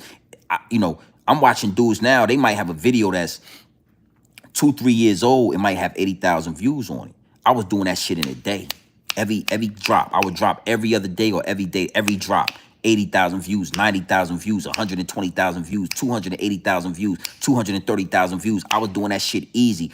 Shout out to the homie Zip. He got videos, a podcast that ain't reached the numbers that I got on my videos, on pre-recorded videos. These niggas got podcasts, they got setup, they got cameras, they got lights, camera, action. They got this shit set up. It's a whole and they still ain't do the numbers I was doing just recording videos in my car. I peeped the weakness in the game and I sold it. Word to Pac, homie. I peeped that shit. Whoa. I saw it, I was like, damn, I was wilding, Choke No Joke ass up. He started talking about me in his videos. These dudes are hating on me. He didn't want to say my name, but he was talking about me. People was in his live chat like, yo, GMB TV, they was, but I was wilding that nigga up. And then the light bulb went off. It went off. Oh shit. Y'all got me. I started saying, I'm like, yo, y'all got me, bro. I'm making whole videos about Choke. My whole delivery now is about Choke. And y'all love that shit. Y'all got me deep in the algorithm. I'm talking, I can't miss. I'm like Steph Curry with the shot when it come to this shit. Then I started talking about this and I started talking about that. I started talking about police injustice. Somebody got shot by the police. I'm starting to talk like that. I'm starting to point fingers this way and that way. They like, no, bro. So word there, yo. Hey, yeah, Charlie Pier day one investor, homie. Dollar Tree Cotton Boys. You remember how viral I was going? Yo, I was going at Jay Prince. I had my moments. I'm human. Shit happening. I start going at niggas. I'm going at Jay Prince and them. Yo, let me tell you, I'm gonna leave y'all with this. I think you go on my community. Hold on, let me see. It might be in my community section, right? I was talking about Takeoff. I was really upset with what happened with Takeoff, right? I'm going at Jay Prince and all his sons. That's what a Dollar Tree Cotton Boy. I'm talking now, mind you, I'm going viral again. I'm attacking some black people, right or wrong. I'm attacking them. I'm going at them. I'm warring with them. I'm making up slogans. The Dollar Tree Cotton shit going viral. Viral. Go check him out. But I want to show y'all something, right? Let me see if I can find it. So it was somebody that came in my live chat one day and was like, yo, this shit is gold. Like, yo, he was going back and forth with me. He was like, yo, do you think would it be okay if I use some of your no, I didn't put it in there. Damn. He was like, yo, you think it'd be okay if I use some of your content posted on TikTok? Now, mind you, at this time, I did not have a TikTok. I ain't know nothing about TikTok, right? He posted that shit on TikTok and it did 1 million views in like 16 hours. Yo, in 24 hours, that shit had like 1.2 million views or some shit like that. Yo, the shit went so viral. Yo, everybody called me the next day. I'm talking people I ain't even heard from, like, yo, what are you doing? Why, yo, Jay Prince, them niggas was scared. They was like, Jay Prince gonna get you. Jay Prince gonna do this. Jay Prince gonna do that. He asking about you. Them niggas is like, who is this dude? Like, yo, the shit did 1 million views in less than 24 hours. It did so many views that I had when it started at TikTok. Cause I'm like, yo, I gotta be I didn't know what they was talking about. Yo, your shit going viral. I'm trying to find it. I'm like, yo, boy. And then I took the video down and everything. Cause I was nervous. You nigga had me nervous. I took the video down and everything. And after that situation, I said, I'll never bat. I ain't bending, breaking, and folding no more. That's where bending, breaking, and folding came from. I ain't bending, breaking, and folding. But I ain't gonna lie, niggas. I must have got 100 and some phone calls. You know when your shit go viral, man, your phone just go crazy. I'm glad I ain't have TikTok because you know on TikTok when people take the video and they split screen it. They split screen the video. They got the video playing. They got the video playing right here, and they right here. It was like 1,000 of them shits where people was like, "Look at this shit here. Listen to this," and then it'd be me talking. Yo, the Dollar Tree Cotton Boy. Da da da da. Yo, viral. These niggas ain't went viral like me. Ain't none of these niggas that's in my algorithm went viral like me on YouTube or TikTok like that. But it's a reason why I only got 25,000 subscribers. You understand what I'm saying? I say all that to say this. I wish I could have showed y'all the I don't know. I thought I posted it, but I guess I didn't. The picture. I got a picture. I'm gonna post it to my community when I get off of here. And then what I'm gonna do is when I go live again tomorrow, I'm gonna divert y'all to it. I'm gonna tell y'all to go look at it. This shit say 1.2 or 1.4 million. That shit was like 19 hours. That's how viral it went. Word. So listen, man, I ain't gonna talk a hole in y'all head. Big salute to the chat. You know what I'm saying? Again, big salute to everybody that came into the DM, reached out through the text message, reached out through the comments. We good. You know what I'm saying? The big house is intact. You know what I mean? Everything is copacetic. There is no stopping the message. There is no stopping the progress. You know what I'm saying? They can't stop us. The big house is intact. Everything is good. We here. You know what I mean? Y'all tapped into the Realest channel on YouTube. The Realest, the illest. I don't just talk that talk for no reason. Feel me? Just talk that talk for no reason, cuz.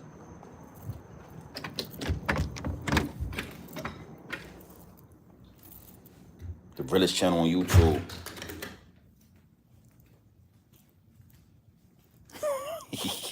Yeah, it's crazy you said that, Charlie P. I forgot all about that shit. That's how long we've been doing this. That's how many. That just goes to show how much work we put in.